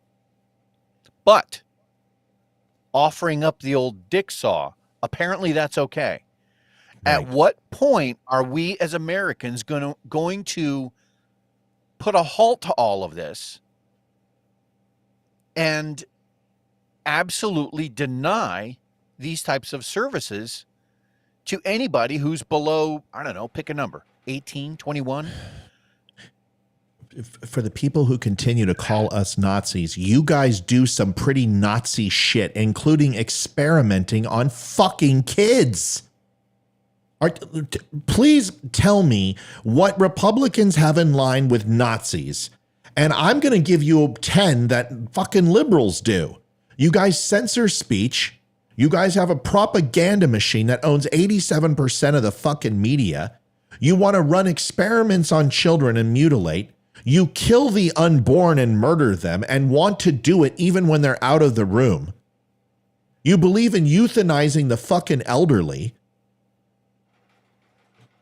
All of your programs are maligned with fucking Nazism, from expanded healthcare to extended leave to having state form of subsidies and welfare system. You guys got more. How can you go ahead and call Republicans Nazis when you guys are experimenting on children? I don't understand. What in the hell is wrong with people? And how I understand how Republicans ignored January 6th, and they should be held culpable for that. I love you. Love you. Say hi. They absolutely own not condemning January 6th. Republicans should be ashamed of themselves. Anyone who said, but the FBI, but Ray Epps, but Nancy Pelosi. No, your first step should have been January 6th was an abortion of justice. Americans should not react that way. We are not BLM. We do not riot like that. We do not set shit on fire. We don't go ahead and spray. We don't beat up on cops. We don't do that shit. I don't care who was there. We should have condemned it unilaterally together in one voice. And then we can have all the investigations we want. Yes, I know what the Democrats have done. But we screwed up. That's fine. This should be condemned by every Democrat, and none of them are. The reason why is because they've already done the worst. They murder children. They murder babies. They murder little boys and little girls inside the womb. They've already done the worst thing. What's sexual mutilation to murder? They've already turned the corner of no return. And I'm not saying all Democrats who believe in abortion. I understand why some people think that there are reasons to keep it around. But most people who support abortion have never had one, surprisingly enough. And the people who have want limitations and restrictions, just like we do. We know that we can't ban it completely. We understand that. We're never going to get that. The states will never agree, but we can have limitations, and we need limitations. And if it saves 50 million over the next 40 to 50 years, then that's a win. And we will fight like hell to save the other 12 million who will be aborted in that time. But right now, I would rather have some than none. But this shit, this is fucking medieval. This is Auschwitz, gas chambers, Goebbels type stuff. This isn't good, folks. No. And they're denying it once again that it exists. They're lying. They're saying, oh, you can't go ahead and do this to a child. Bullshit, you can't. This guy's telling you how you can. Right. Anyone who thinks that a 10-year-old knows what they want, they don't know any 10-year-olds. Take our daughter in the last 6 months, thought she was a pansexual, thought she was a lesbian. Just in the last month, she's been in love with 2 different boys. Every day it's something new. She comes home and something new. And she can't make up her mind. She wants to do gymnastics one day and then she doesn't. Then she wants to do taekwondo and then she doesn't. And then she wants to do this and then she doesn't. And then she likes this boy. I mean, every day it's something new. So the fact that that anyone thinks that somebody can decide at that age what they want to do, they're fucking ridiculous. Good enough. Vicky Payne is bringing my pain tonight as she says more to January 6th than you know. What don't I know, Vicky? Vicky, I've interviewed 3 Capitol police officers. I've interviewed a MARSOC sniper. I've interviewed 2 state legislatures. I've interviewed 10 people who were actually there inside the Capitol. Please tell me what I don't know. I was one of the people who broke the Ray Epps story. Bet you didn't know that either.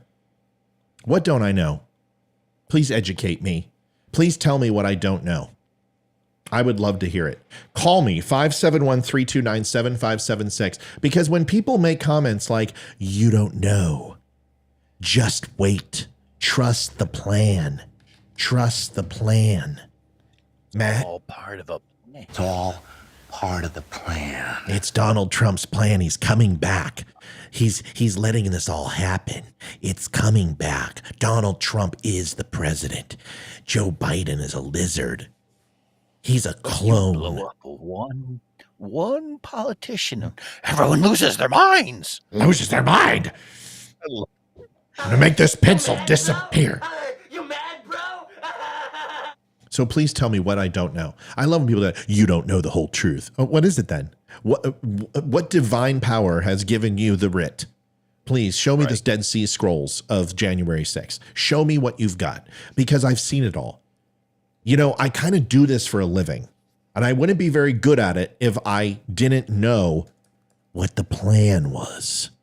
Right. It's all a part of the plan. To what extent are you advocating for the government to step into our lives and further tell us more what to do with ourselves? We got a call. So hopefully this is that wonderful lady who I was teasing and she's not too mad. Oh, she hung up. Hold on. I'll call her back. You don't get away that easy. You don't get away that easy. Hold on. Atlanta, Georgia. Who am I talking to? This is Matt, and I identify as a bass player. Woo! Matt Dameron, ladies and gentlemen, Steel Point. Yeah, my pronouns are bump and grind because according to the song, there ain't nothing wrong with it. Attaboy. Nice. Maddie, how you doing? How you doing, sexy pants? Oh man, sexy pants. Don't get started now. Just telling you, you might have to drink a Bud Light to cool down. Yeah, well, we've banned Anheuser-Busch in this household, sir. Yeah, well, that's okay. As long as you're not banning Bush in the house, that's all that matters. No. No, there's plenty of that. Is that Brandon? Yeah, is that Brandon? That's Mr. Say himself there. Oh my God, Mr. Brandon Say. Do we have? Where's Tater? Oh well, he is otherwise preoccupied with Yeah. he may be into Horizontal refreshment. Right now, So, dude, Yeah. you guys are playing your first. How long is it? Okay, so, ladies and gentlemen, this is Still Point. They do our intro music. They are great friends of the show. We love them. They're an amazing band. What's going on Friday? Walk us through it. I want to hear it. Is this the first one? And how long? And all this other stuff. Just tell me all about it. So, yes, it's actually Saturday. Got it. April 22nd. This Saturday, this weekend. We're playing at Furnace 41 in Jonesboro, Georgia, for all of you dummies who might be locals and have heard the music and are fans. We encourage you to come out. Tickets are available at furnace41.com. This motherfucker's cutting a promo on. And let him do it, Brandon. Brandon, let him play, man. Let him play. Look, somebody's got to do it, man. And No, wait. Did you hear bullshit? Did you hear my intro in the beginning of the show? Hey. Oh yeah, no, dude, I missed the first 15 minutes, man. Oh well, I already did your promo. I mean, you guys should record it. Part of the show. You should record it. I mean, I was like, here, I'll do it again. Well, you go ahead and finish, and then I'll go ahead and do mine. We'll see who's better. Well, so that was. Well, I don't know that anybody could outdo you, sir. That's a good point. Good suck up. That keeps you on the air longer. I mean, yes, that bought me at least another 30 seconds. So yes, it'll be our first show in 3 years. We've gone through. We came up. We played. When was it? It was 2021. Yeah. We came up there and played for you guys, dude. And it was April 22nd. And it was. Yeah. It's all. Yep. Yep. Yeah. It was April 22nd. This show is April 22nd, so it's 2 years to the day from the day we came up there and played for you guys. Hold on a second. I'm trying to get this so. Oh, I can't turn it down. Is that loud? Yeah. Hold on. Damn it. All right. I was going to try to play in the background while you're talking. Go ahead. So you came up here, you played. I apologize. Go ahead. Yeah, dude, it's weird because it's 2 years to the day. This show from when we came up there and played for the Gold Star Mom that we came up there and played for in Virginia. And, but this is our first, actual live on stage, sort of at a venue show in over 3 years. We've had, for everybody who doesn't know the story, it's, we've all lost multiple people. Brandon, obviously, lost his wife in 2020, and it slowed us all down. So now we're finally, after we've been beat up and drug across the coals and everything else and delayed, and we've gotten some stuff recorded. We managed to do that, but this is the first live show we've been able to actually get ourselves together and play in 3 years. So we're hoping it's the first of. In other words, we've come to kick ass and chew bubble gum. We're all out of gum. You're stealing my line. Right. Stealing all my out of line. bubble Brandon. All out of bubble gum. Brandon is listen, if you guys have not heard Still Point, you can find him on Reverb Nation, you can find him on iTunes. Now it's STIILPOINT. listen, I got to talk about the Don't Unfriend Me song. Walk me through it. You guys took like 8 months. I know you cut it in like, what, 6, but you guys have been talking to me almost a year. Matt, we're going to make you a song. We're going to make you a song. And I'm a fan. Like, you know how much I listen to you guys. I love your shit. So Brandon, walk me through it. Matt, how did this come about? What did you do? What was the inspiration? And go ahead and give it to us. Really, man, I mean, writing a song is like, it's no fucking easy task to write a song. No. You know what I'm saying? Don't unfriend me, you know? That's the truth. Yeah.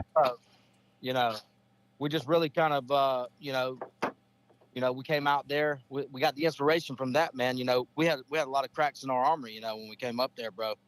And fucking, really, man, you guys have really, you really kind of brought us back, man. All of you guys, you know, Olivia, Matt, fucking, all the guys. What was the name of that company? Valor. Yeah, Valor. Those guys, the moms, all you guys really, you know, kind of made us remember what the hell we're here to do, you know. And Ethan still has your drumstick. Yep, Ethan. I'm still waiting for my bass. Yeah, they're getting so big. It's insane. I thought you were coming down here to get it. I'm working on it. Listen, I was going to come down, but I told you I had to have a job land, and I just this show's been taking up so much of my time. Dude, you have no idea how bad I want to be there and go and listen to you guys live. You guys don't understand. I am a connoisseur of music. These guys aren't any slouches, man. They've won Georgia Music Awards. They don't play around. This band is extremely tight, and I have compared them to Stone Temple Pilots, a little bit of Rush as far as being a 3-piece band that are all extremely in sync.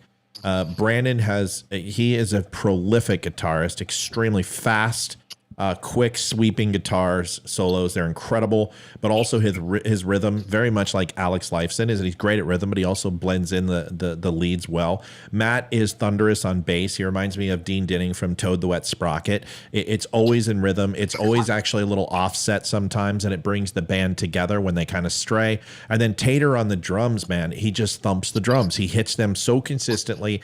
It builds the song. There's always this pentameter that eclipses, and it usually goes through Tater, kicks it off to Brandon, and then Matt follows it up. And then vocals, they're fantastic. They're screaming, they're on point, and the music doesn't sound the same. You got bands like Journey and Bon Jovi, unfortunately, that do sound repetitive because they can't make a unique sound between album and album. And Still Point has progressed over the years, and they always sound different. That's how you fucking sell your band, Matt, if you didn't know. You know, there's Don't let him give you any shit. Thank you. All right, so let's be said. You go can ahead. talk about all of the other bands and individual, you know, professionals as much as you want, but really what it comes down to, when you start talking about a band, really what that comes down to is the chemistry between them. And Matt may have a voice, guys. Matt certainly, you know, most of these podcasters, they all have their voice for which to put out their truth, but bands, they do it differently, and that's through songs. Yep. So please keep telling your truth through the music. That's right. And I said that to Ryan Weaver. I was like, my job is to get people by the minds, and you sell the heart and soul. And that's what music does. So listen, we're going to play. We've listened to the Don't Unfriend Me song many times here, but I want you just to give it a chance to listen. In 1 minute and 6 seconds, they somehow, my biggest fear was mentioning the show. I'm like, how in the name of God are they going to mention Don't Unfriend Me in a song? Because here was their challenge. I said, you need to listen to Whiskey Meyer, and you need to listen to Frogman, and you need to make me that intro. And of course, Brandon's like, fuck yeah, man, let's go. And Matt and Tater are like, wait a second, I don't know. Hey, you know what, though? You know who we're leaving out, though? That was a big part of the whole process? The recording studio. It's actually Olivia. Oh. Because the old intro had the, you know, agree or disagree. Yeah. Just don't unfriend me. Yep.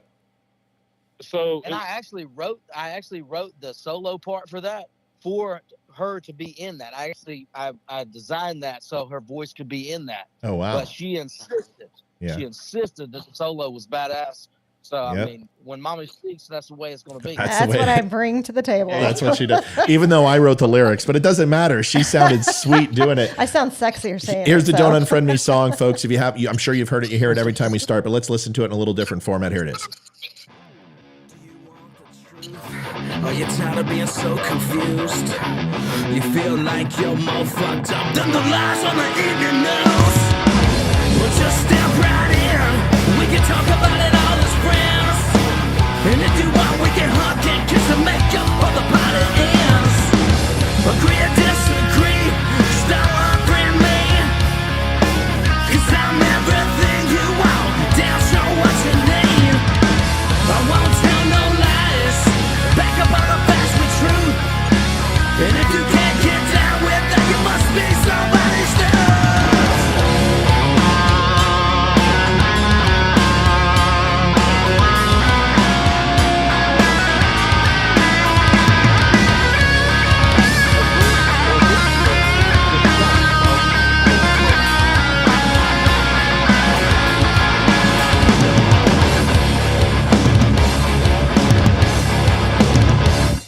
So one of the things that was really cool is Ryan Weaver, who's a country music star. He had never watched my show before, and he's seen my memes and he's seen little tidbits, guys. But he really, until he showed up, he didn't know. So when we played that intro, like you could see him, and he's like, "Holy shit!" Like I can see his face. You guys couldn't see it because we're playing the intro video, and he's freaking going, what the shit is going on here? And then the second time we played it, so that was when I recorded the show. Then when we played it live, you see him, man, he's fucking doing this. And he's rocking in the background and he's playing air guitar. And like by the second time he heard it, he freaking loves it. That's a musician. That's a guy who's put out a ton of music. I want to show you my favorite Still Point song. It's called Cry of the Saints. And these guys will tell you that it's good, but it's not perfect. And they'll try to say all this bullshit. This song is amazing, and it's got a lot of feel to it. This is where they have their Def Leppard feel to their music, and they really do have a lot of Leppard in their soul. I want you to listen to this song real quick, and then we're going to kick back. Ethan is going to be so bummed Yeah, when he hears that you guys are on the show. He loves you guys. He's going to be so bummed he's sleeping.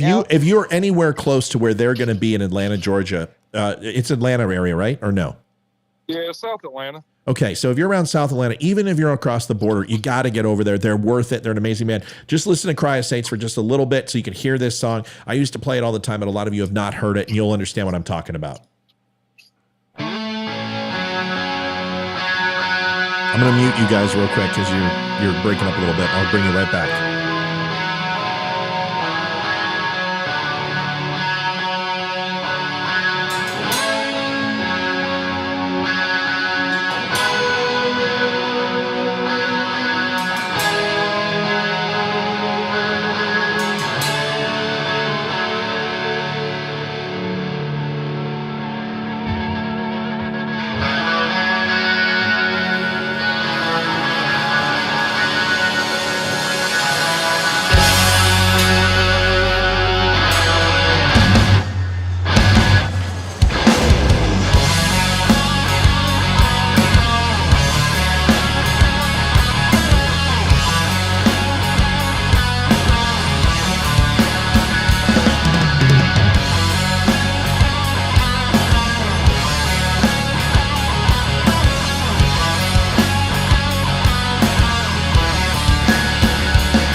Just stand idly by and watch this world go down. I've seen the brightest lights fall like shooting stars. I've seen them lose their minds, seen them lose their hearts. Wounded and we're down. Sure could use your help right now. Will you allow this injustice to carry out? Send your hammer down to right this round. When will you avenge us? Is this so loud? I know you got your plans, but how long? When they're sitting in the round, spinning wicked plans to take us out and drive a knife deeper in our backs when they lie. Sowing seeds of division through internet, print, television. When will it not be enough?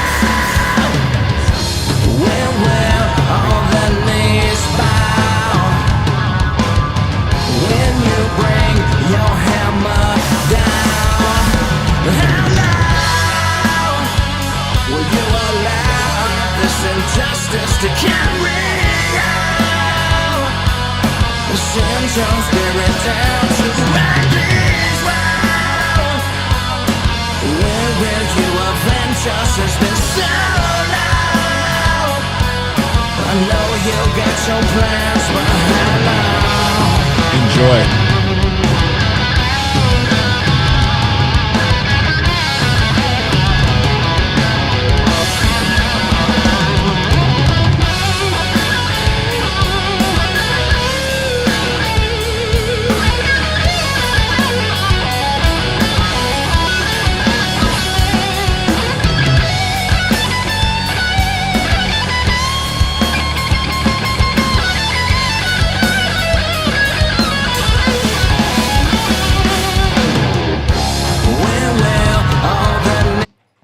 Man, I tell you what, I love Still Point. They are hands down. Listen, I've got a ton of bands from Jethro Tull, Dream Theater, Toad the Wet Sprocket. I love classical. I love country. Oh, Dream Theater. There's nothing that I don't love, but man, I love Still Point. You guys, once again, it's Saturday night. Give everyone the time of the show. You know what? Let me do it right. Let me give you what you deserve. Let me do this. I will do the honors. Excuse me. Thank you. Well, that's my pleasure. Ladies and gentlemen, at Furnace 41 at Full Decibel Entertainment presents Cherokee Voodoo, Still Point, Flake, Bible Belt, Furnace 41, 7716 North Main Street, Jonesboro, Georgia, 30236. April 22nd, doors open at 7 p.m. All ages, $10 to $15 at the door. Ladies and gentlemen, Still Point in Georgia will be live for the first time in the last couple of years, and they are going to crush it. They are an amazing band. You can find them at Reverb Nation, or you can find them on iTunes and pick up their album, their music. Gentlemen, I will give you the final minute. Thanks for coming on tonight, and then we'll finish up the show. Matt and Brandon, go right ahead. Look, man, you guys come out. We'd love to meet you. Matt, we wish you could be there. And me too, buddy. Once again, Furnace 41, Jonesboro, Georgia. Tickets are available, furnace41.com. We're going to be bringing the motherfucking thunder. Hey, can we do a virtual concert? Sure. We got to do it. That would be awesome. Yeah, let's figure it out. You know what? You guys were talking about places to play. Let's just figure it out. I mean, even if you guys come out here, stay the night, drink some beer, and let's get shitty. And you guys can do a concert in our place. There's nobody around for forever. You guys can play as loud as you want. We'll go on our balcony. I'm sure the neighbors would love it. Whatever it is, man, we would love to have you guys live. By the way, one of our people on here named Christina says, "Where do I throw my bra at?" That's awesome. Listen, somebody also said it sounds like something from the Crow soundtrack. Yeah, they've definitely got a feel of like that. That's where that Stone Temple Pilots comes in. That I don't think they're 9 Inch Nails-ish. I think they're a lot tighter than 9 Inch. 9 Inch was sloppy, but they've got that Stone Temple Pilots sound. Alice in Chains a little bit. It's an amazing band. I love their shit. You guys, I love you both. You know that. Tell Tater I said hello. God bless, and thanks for calling our show. We always love having you guys on. Thank you. Bye, guys. Absolutely. Thank you, Matt. All right, peace, you Have too. a great night. You guys rock. Bye. See ya. Go buy some tickets, man. Seriously, go to, if you're even in Louisiana or you're close to Georgia, Tennessee, I don't care. Go. It's one of those shows, man. They are amazing live. I've had an opportunity to see them, and I wanted to make it there. More than just about anything, but unfortunately we couldn't. I am going to wrap it up with one more video here, and want to show you guys one other, and then we're going to call it a night. What time is it? Oh yeah, we're good on time. Here is the last one. Which one am I going to show you? So many to choose from. Okay, this one is good enough to play. Well, there's two of them. No, I'm gonna show you. I'm gonna show you Raskin. So here's the thing. One of the biggest things that you're gonna find with this election cycle, unfortunately, is the Democrats are going to try to rewrite what happened in Afghanistan and the 13 lives that are lost.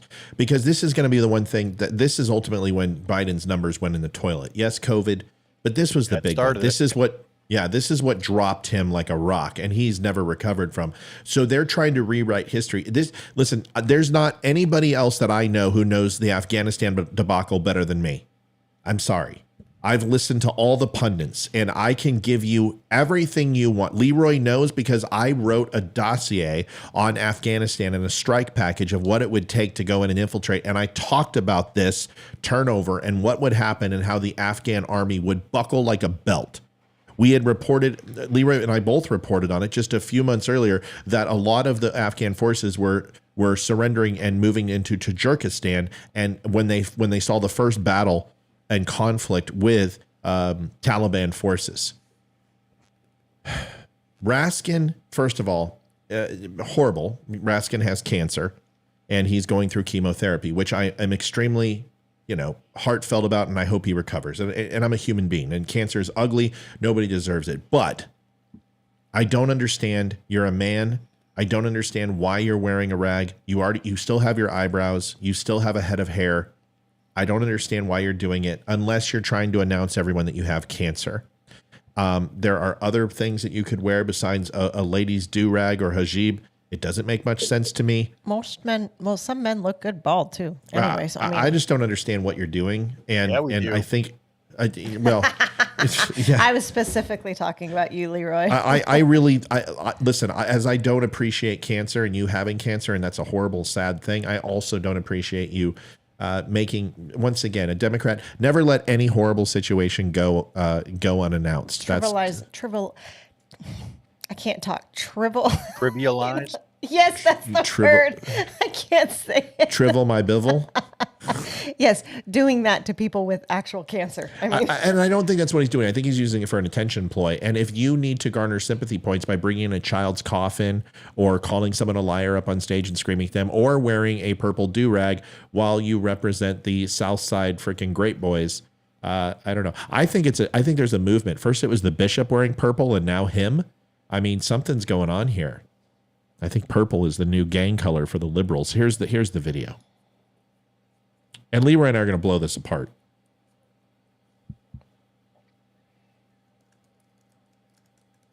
No sound.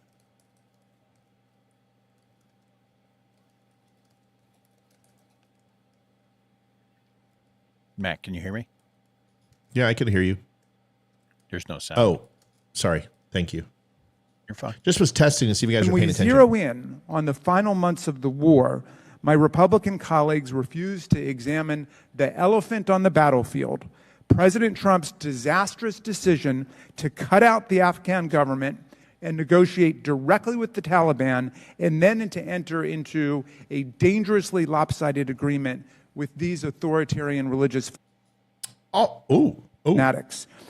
These religious fanatics. Okay. All right. So Leroy, let's take some stabs at this. Okay. So let's go ahead and break this fucker down, because this guy's full of shit as a Christmas goose. And he lies prettier than a $10 whore. Let's start it off. Do you want to start or do you want me to start? No, you start. I want to hear this. Okay, great. All right. I'll start. So number one, Trump did work with the Taliban. Why? Because the Afghan government had absolutely 100% no desire to negotiate with Taliban. They had not negotiated with the Taliban for at least 4.5 years. The Afghan government had were done 100% with this. And Donald Trump wanted out. So what did he cause? Well, he caused no American soldiers to die for 1 year. For 1 year, there was a peace treaty that nobody else had actually created. The Afghan army had fulfilled that, and the Taliban had fulfilled their promise to de-escalate with all American soldiers and not to have any open conflict with American soldiers, and they did not. Not in Kabul, not in northern or southern Afghanistan, not central Afghanistan, not along the border, not at Bagram Air Base or anywhere else. Period, plain and simple. So Donald Trump did the one thing that nobody else had a chance to do in the entire Afghan war: save American lives. So that's number one, Biden. Okay, number one, my big number one finger at you. Number two, he negotiated with the Taliban in that peace deal, but in no way, shape, or form did he turn over power to the Taliban. And the Afghan army were to take over and full power to the Afghanistan government. The Afghan government had over a year to prepare for this exfil and Americans leaving. Donald Trump is not the one who held intelligence away from the Afghan army. He's not the one that pulled air support from the Afghan army. He's not the one that exfilled out of Bagram Air Base and left them high and dry and left them from an untenable position in Kabul airport, which was the #1 terrorist mark airport in the fucking free world. Though that was all Joe Biden. The exfil was not planned by Donald Trump because that wasn't his responsibility. He brokered the peace deal. He gave America the way out. This was not Donald Trump's doing to pull out like this.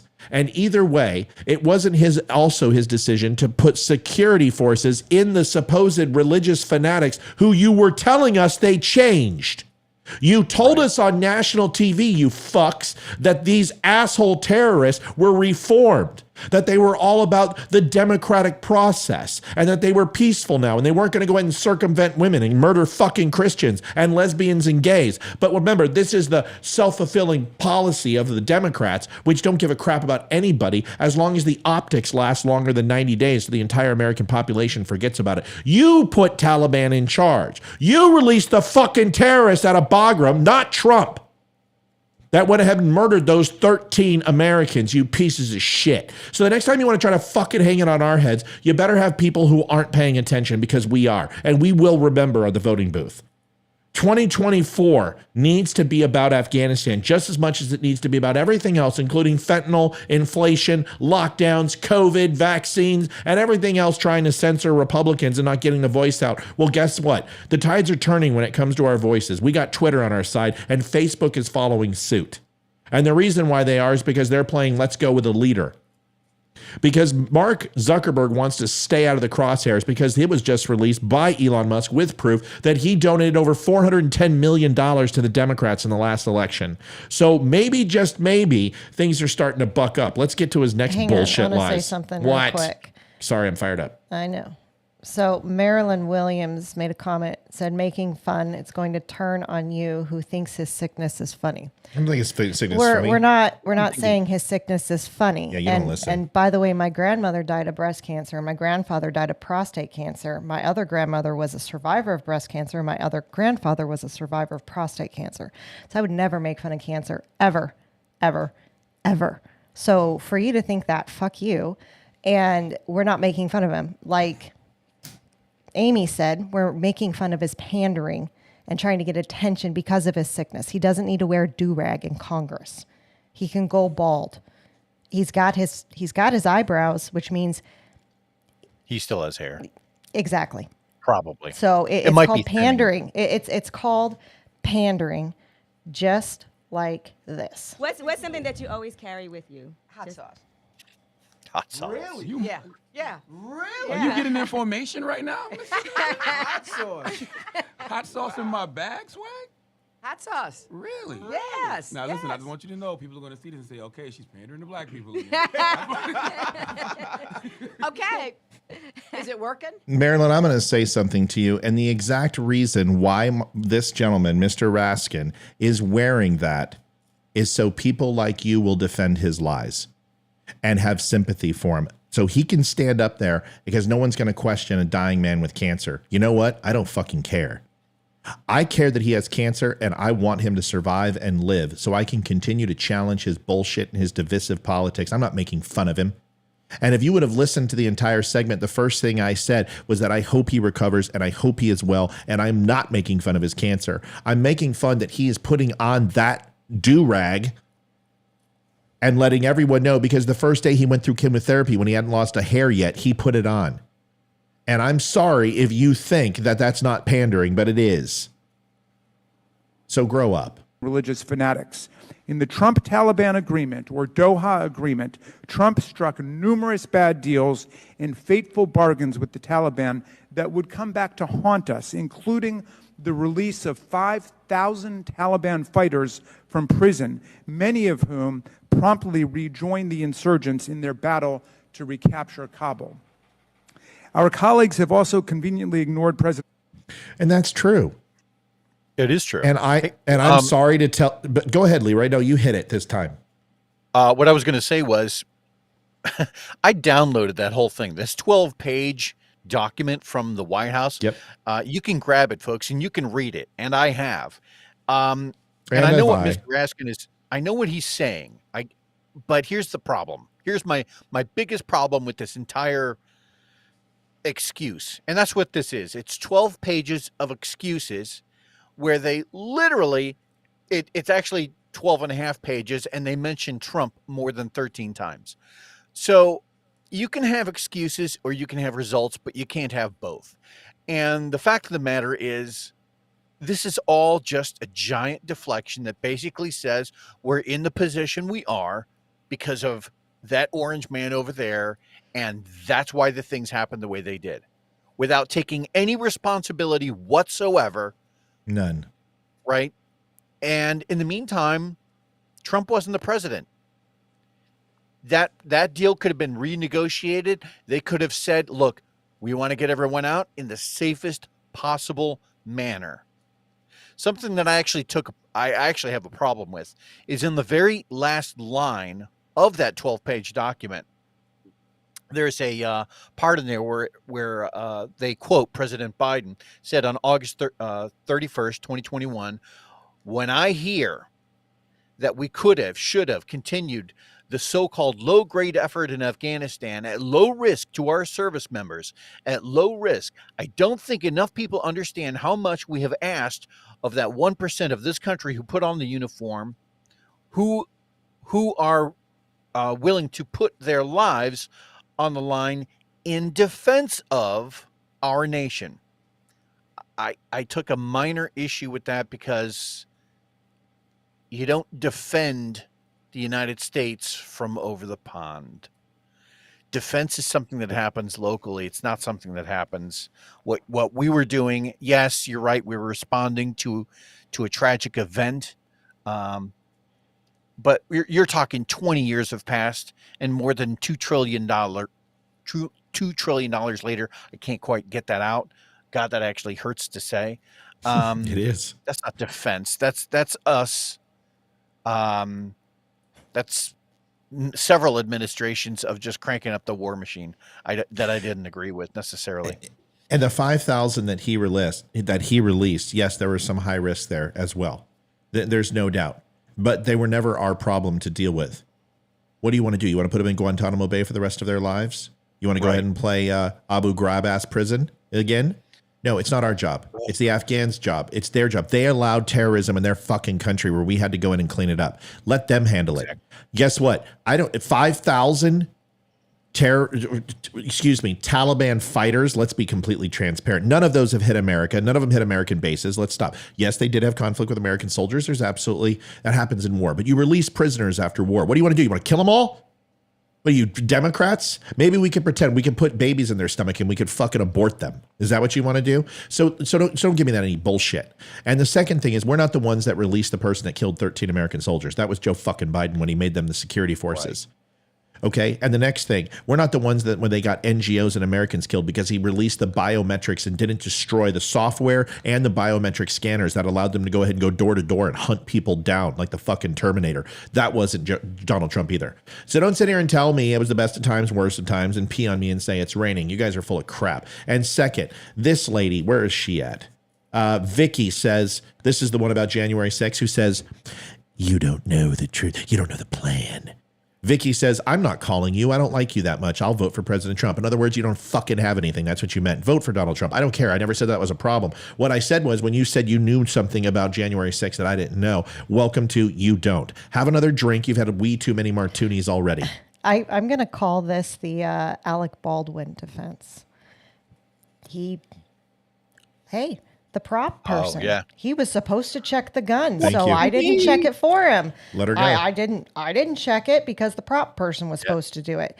No, you should always check it no matter what. It's a gun. Doesn't matter if it's a prop gun or not. There have been other accidents and deaths on other movie sets. Check the gun. Joe Biden should have double checked and triple checked everything before he chose to pull out of Afghanistan. Or at least have a military joint chiefs who actually fulfill their job and don't play grab ass with worrying about sexual transitioning in the military and how everyone feels with their safe spaces and having a chemically toxic free environment in the military. Are you fucking kidding me? Let's finish the rest of this crap. Trump's decision just 4 days after Joe Biden was declared. Olivia, that was a very good point, by the way. Push the fucking button next time you talk, please. The winner of the presidential election to secretly order the withdrawal of all troops by January 15, 2021, a move that stunned his own military generals, in which Chairman of the Joint Chiefs of Staff, General Mark Milley, called, quote, odd, not standard, and potentially dangerous. It wasn't potentially dangerous because there was no enumerating values on this. Trump didn't say that. He left that to the Joint Chiefs. And Bagram Air Base was never supposed to be surrendered. He expected it to be staffed with at least 5,000 people. So they would have had exfil from Kabul, that they would have QRT teams that support the Afghans when they needed help and giving them intel and fucking air support. The one thing Joe Biden pulled.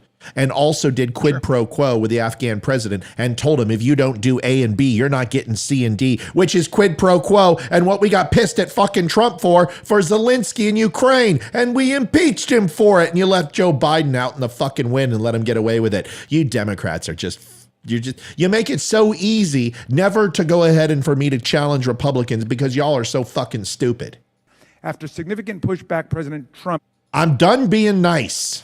Trump rescinded his secret order and replaced it with the directive to draw down to 2,500 troops. Months later, when President Trump begrudgingly left Washington under a cloud of bear mace and tear gas, he did so without... God, dude. See, that's what I'm talking about. God. See, it's pandering. Did he say beer? Bear mace. Oh. It's just pandering, man. If you believe that a guy who... Go ahead, Leroy. Get him. It's 12 pages of it's that guy's fault, and this administration is not accepting any responsibility. That's all this is. None.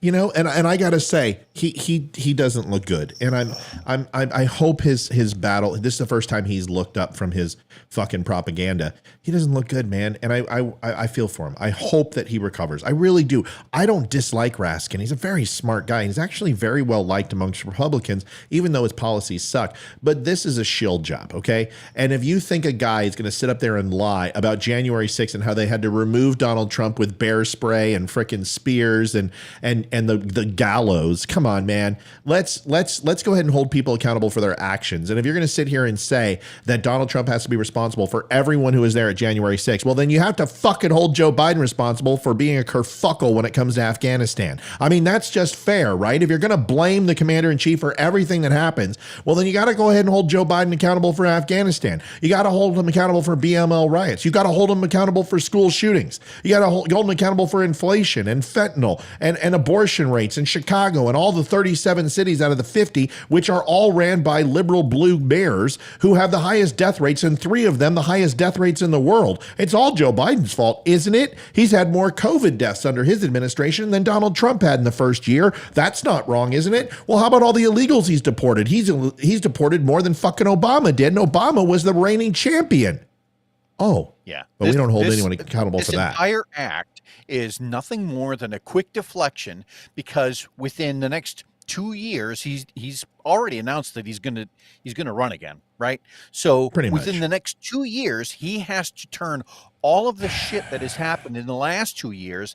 He has to somehow get the spotlight off of those things. That's right. Afghanistan. This is how you do it. This is how you do it. You do it ahead of time. So this is him pre-fertilizing the lawn. So when you're talking about Afghanistan, it wasn't us, it was the orange guy. When you're talking about immigration, you know, we're not going to talk about the 251,000 people that came across the border in a month, right? We're not going to talk about the debt rate, which, you know, this administration alone has tacked on in 2 years $4 trillion. I just got done saying in this report, right? It makes it very clear that in 20 years, we spent $2 trillion on this war. This is an administration that in 2 years added $4 trillion of debt to the United States tab. Without the growth. We're not going to talk about inflation. We're going to find a way to deflect against that one as well, right? We're not going to talk about inflation. We're not going to talk about how this woke administration, is having dinner dates with people like Dylan Mulvaney, right? So you go through this list of things that the administration is doing wrong, and in each and every case, you're going to come across something like this where it's a blatant attempt to deflect. That way, in 2 years' time, it gives them a little bit more of a solid footing for re-election. Am I wrong? You're exactly right, dude. I couldn't have said it better myself. You missed like 40 things, but the problem is that you know them all. You just can't list all the fuck ups. I mean, we can go on to the Iran nuclear deal and sucking up to Iran. We can talk about him going ahead and sucking up to Venezuela, Iran, and Saudi Arabia, fist bumping the fucking Saudi prince and getting them pissed off at us, so our gas prices go up. But somehow miraculously start to drop right now, and unemployment and the stock market all at the same time. It's almost like he can flip a switch and decide what he wants to do with those things, because right now we're at month 17, which is exactly the same time that everything goes back to normal after Democrats fuck it up for 2 years. And I wonder why. Because they could do great things. Because they always do great things at the end of their terms and bring it back home. Why don't they not do the ungodly amount of spending and go ahead and earn growth and pay for their projects like Donald Trump did? And somebody said, oh, Donald Trump went ahead and faulted on the debt 4 times or whatever. Yeah, no fucking shit. We know what he spent, but he also had the highest growth rate. He's not even the highest fucking debt ratio president to the national debt. He's number 10. 10 in modern day times. Out of all times, he's ranked number 10. Do you know who's ranked before him? Obama, Bush, Reagan, Bush Sr., Clinton. You can go on through the whole thing, and it has nothing to do with Donald Trump. He's ranked number 10 in modern day times because his growth rate was so high. That's the difference. Is you talk about you talk about the deficit, but you don't actually talk about the debt to revenue income ratio that the United States has on trade deficit, has on tax collection, has on investments. You think they don't make anything. You understand that, right? So to sit here and say, oh, well, the president has control of how much money they spend. Yeah, we haven't balanced the fucking budget since 86. This is both of their faults. This is Republicans and Democrats. It's unfettered spending. It's printing of money. And for you to blame it on one party makes you ignorant, because none of them want to balance the budget. We have defaulted on our debt several times and kicked the can down the road, and all we do is keep printing money. How can you not see it, and how can you defend the Democrats? We're not defending the Republicans. They're a part of the fucking problem. This is the problem with liberals. You think everything they do is perfect, and their shit smells like rainbow sherbet. Go ahead, Leroy. I was just going to say, I was listening to a politician the other day who actually suggested, and this is from the right side of the house, who had suggested that maybe they should introduce a bill that limits what the U.S. spending is in accordance with like a debt to GDP ratio. So if our GDP was, $22 trillion for a year, you limit the spending for the next year to some percentage of that. And I thought that was pretty great. That's the kind of thing that will save this country, because this unfettered spending that we have going on with a blank check, it's not going to work. Here's the thing. You're depreciating the value of the dollar, and everyone keeps talking about China and Iran and Russia going together with South Africa and bringing all their money. First of all, that's not going to stop. Okay. The United States makes up about 78% of the value of all currency in the world. The United States is not going to go ahead and devalue the dollar to nothing. Stop it. Too many governments are invested in us. They have a mutual cause. What Russia, Iran, and South Africa are doing is they are trying to go ahead and create dissension and destabilize the economy. That's what they're trying to do, and it's what they've been doing for the last 10 years. 9/11 taught all governments how to get under our skin, which is impact our economy. It's not going to be a world war. It's not going to be soldiers on U.S. soil. It's going to be them destabilizing the world in order to go ahead and affect the economy. And it's a punishment to us. And every time we do that, we go ahead and we spend more and we devalue our dollar even more. And although China manipulates its currency in the positive, we're manipulating our currency in the negative by having unfettered access and spending. Every single American, specifically women who balance a checkbook, could go and fix these problems in Washington to fucking morrow. Because what they would say is, how much you have coming in? How much you have going out? Slash that fucker by 35%. I don't care. Everything gets cut by 35%. Everything. What about welfare? Fuck welfare. What about defense? Fuck defense. Everything gets cut by 35% across the board until we figure out how to balance our budget. Period. Actually, and if we don't, hold on. And if we don't, in a fiscal year, succeed in balancing the budget, we all get fucking removed from office and a runoff election takes place and we have to reapply for our jobs and America has a chance to remove us. That's what you put in place. Go ahead, Leroy. Sorry. Oh, no. I was just agreeing. I was adding something to that. Joe Biden himself made that exact argument. It was in the mid 90s. That's right. When He did. He would cut Social Security and that he would cut welfare. He went through this list and he goes, and he stood in front of Congress and basically said, look, this is going to be an unpopular opinion, but if it were up to me, these are the things that I would cut. And he went on to cut everything. Cut everything. That long ago. Tell you what, constituents, you cut welfare, you go ahead and cut school subsidies. If you go ahead, you cut these things, and people are like, well, we can't have a football program this year because the state cut our funding, so we have to go ahead and do you want to know how many votes that's going to cost you? You're going to get your ass voted out of office because you're going to have literally 1 year to balance that budget. And if you don't, you go to a runoff election. And they go, you know what? Fuck you, Democrat. We're putting a Republican in their place. Fuck you, Republican. We're putting a Democrat in their place. And you want to see these fucking assholes start to work? You want to see them get their shit busy and balance the budget and do their jobs? That's what you do. But you know what? Nobody will do it because the shithouse rats don't regulate each other. Someone's got to go in there with some M-fucking-80s and drown the fuckers. I think that if you cut welfare or slash it a little bit, it actually might stimulate the economy because people have to go get jobs and they're going to spend more. Wouldn't that be nice? That's what I think. Well, and by the way, yes. And I pushed the button this time. And also the jobs report, the president doesn't create jobs. You know who creates jobs? The 96% of the frickin' workers, which is the free market, which is the small businesses, they create jobs.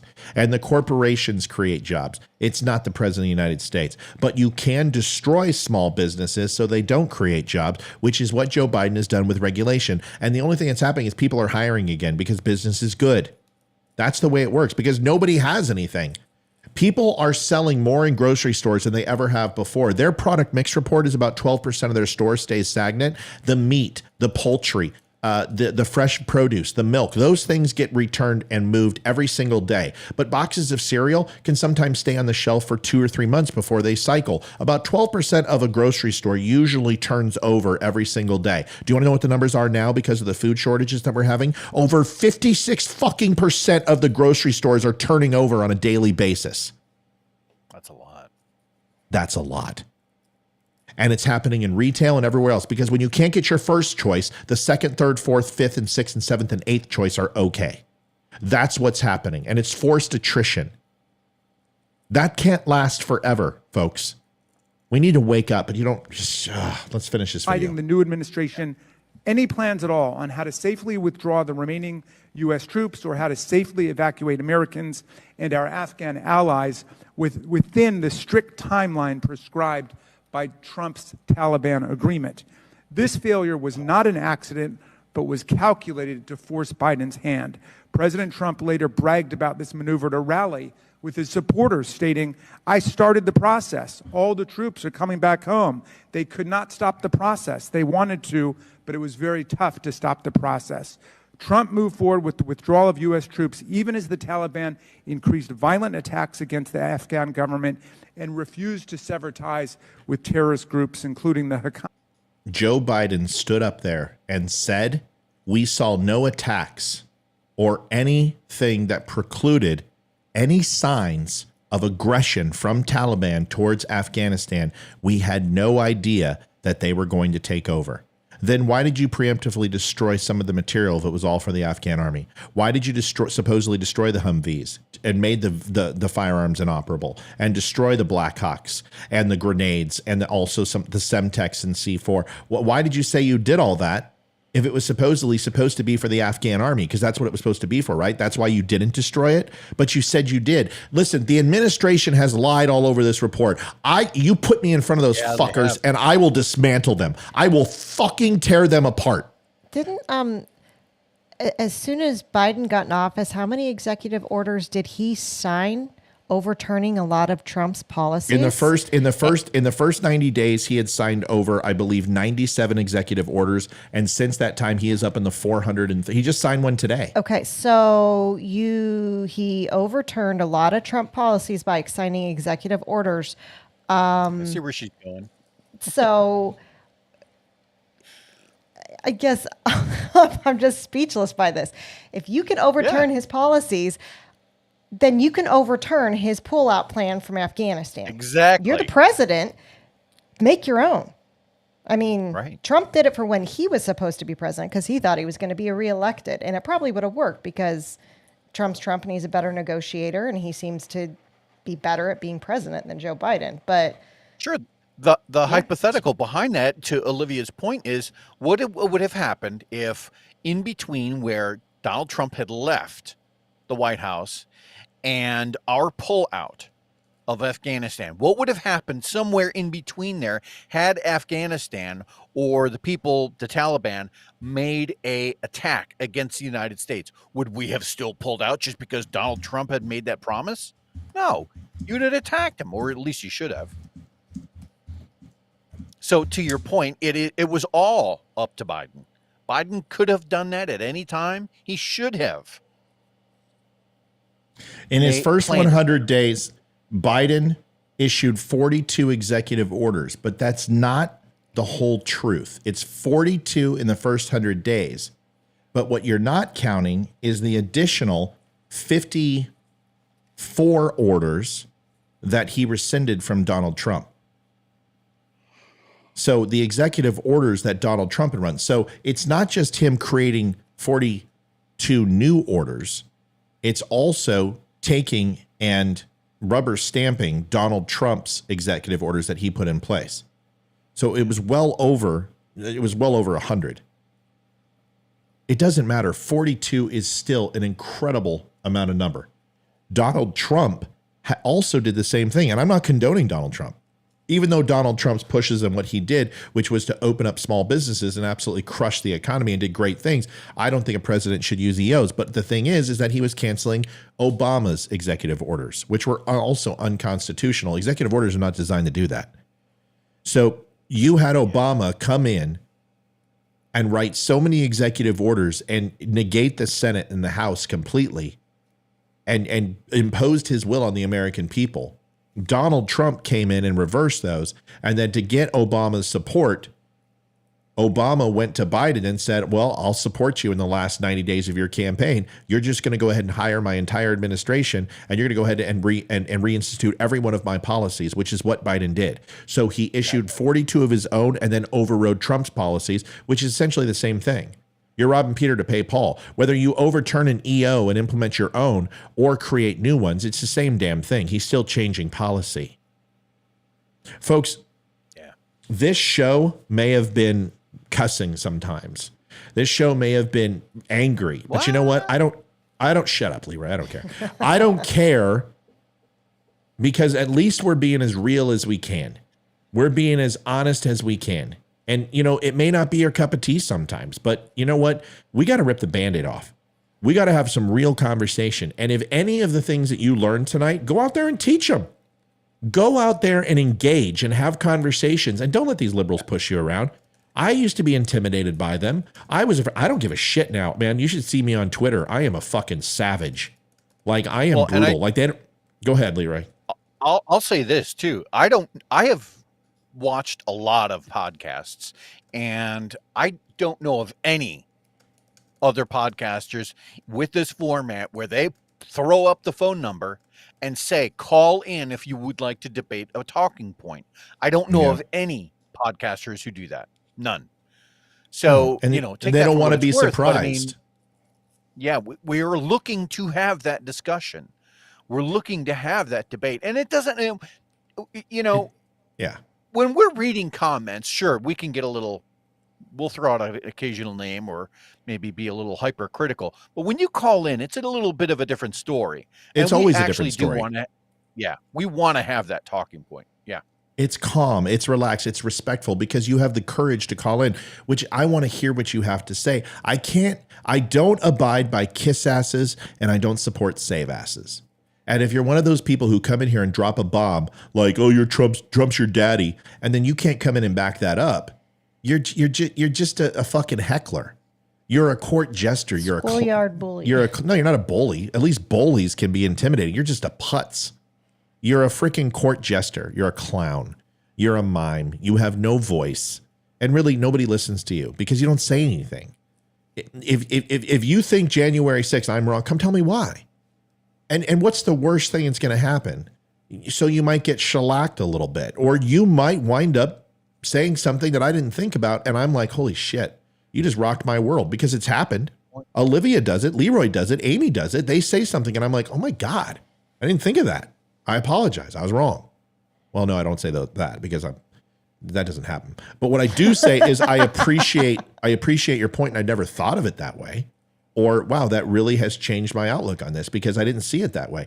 It doesn't take much, but it takes courage. You got to pick up the phone. Folks, I appreciate you calling in. Leroy, you get the final minute so I can go watch the Boston Bruins get their ass kicked by Florida. They already did. 5-2, right? 6-3. And Boston fans are the biggest babies of them all. They started leaving halfway through the third. And the thing is the Avalanche lost last night. It's going to be a great playoffs. The disparity in the league is incredible. And teams are going to have to earn it. There's a new blood, and a lot of these younger teams are solid, and there's a changing of the guard. So if Boston thinks this is going to be easy, I think the Avs learned that last night, and Boston learned that tonight. And it's not serious until you lose a game at home, and all these teams have lost a game at home. Yeah. Everyone better be concerned. Leroy? Stros won 8-1. Okay. Hold on. Just let me get the scores. Go ahead. What else? Hurricanes beat the Islanders in OT. Hold on. And hold on, Leroy. And then Oilers are up 1-0. Stars are up 2-1. Okay, go for it, Leroy. Your turn. Okay, so my last minute. I would just say that in 2 years' time, folks, we want to make sure that we are remembering and reminding all of our friends via social media in any way, shape, or form you can. You want to remind your friends what this administration has accomplished so far, right? And so we're talking about the Afghanistan debacle. We're talking about the immigration chaos at the southern border. We want to make sure that we're talking about those fentanyl deaths. We want to make sure that we're talking about, Chinese balloons and inflation and this woke culture that's infected its way into politics. That's the first part. The second part is with Justin Pearson, this whole thing with carrying the casket in. Which was, again, that was his way. It was an action, a symbolic gesture for him to disagree with gun violence. That's a really slimy thing to do. It was dirty, because we can say the same thing with abortion, for example. If you want to do that and just throw out this emotional talking point, it works on some people, I suppose. But I mean, I think we'd rather have those intellectual discussions and find out why you want to disarm the American public and what does that lead to. And let's look at the history behind Germany and some of the places where they have disarmed people. Let's talk about those points in the future. Past that, I wasn't really into too much sports, but I was going to watch the there was that Starship, was it, that supposedly took off a little bit ago? Did that really happen? Oh, for Musk? Yeah. Yeah, well, he said it was maybe go up, but I thought it was next week. But by the way, folks, my 1 minute, we got new shirts. We've got the Thin Blue Line flag shirt, which looks really cool. Yeah, it does. Very nice distressed shirt. Thin Blue Line is up and ready to go if you have not had a chance. We also have the Thin Green Line, which supports Border Patrol, but also military as well. Thin Green Line, olive drab. It is a slick looking shirt. And then, of course, for those firefighters, we have not had one yet, and I thought it was important. We have these in females. They'll be coming up. The male sizes are up and ready to go. Females will be up tomorrow.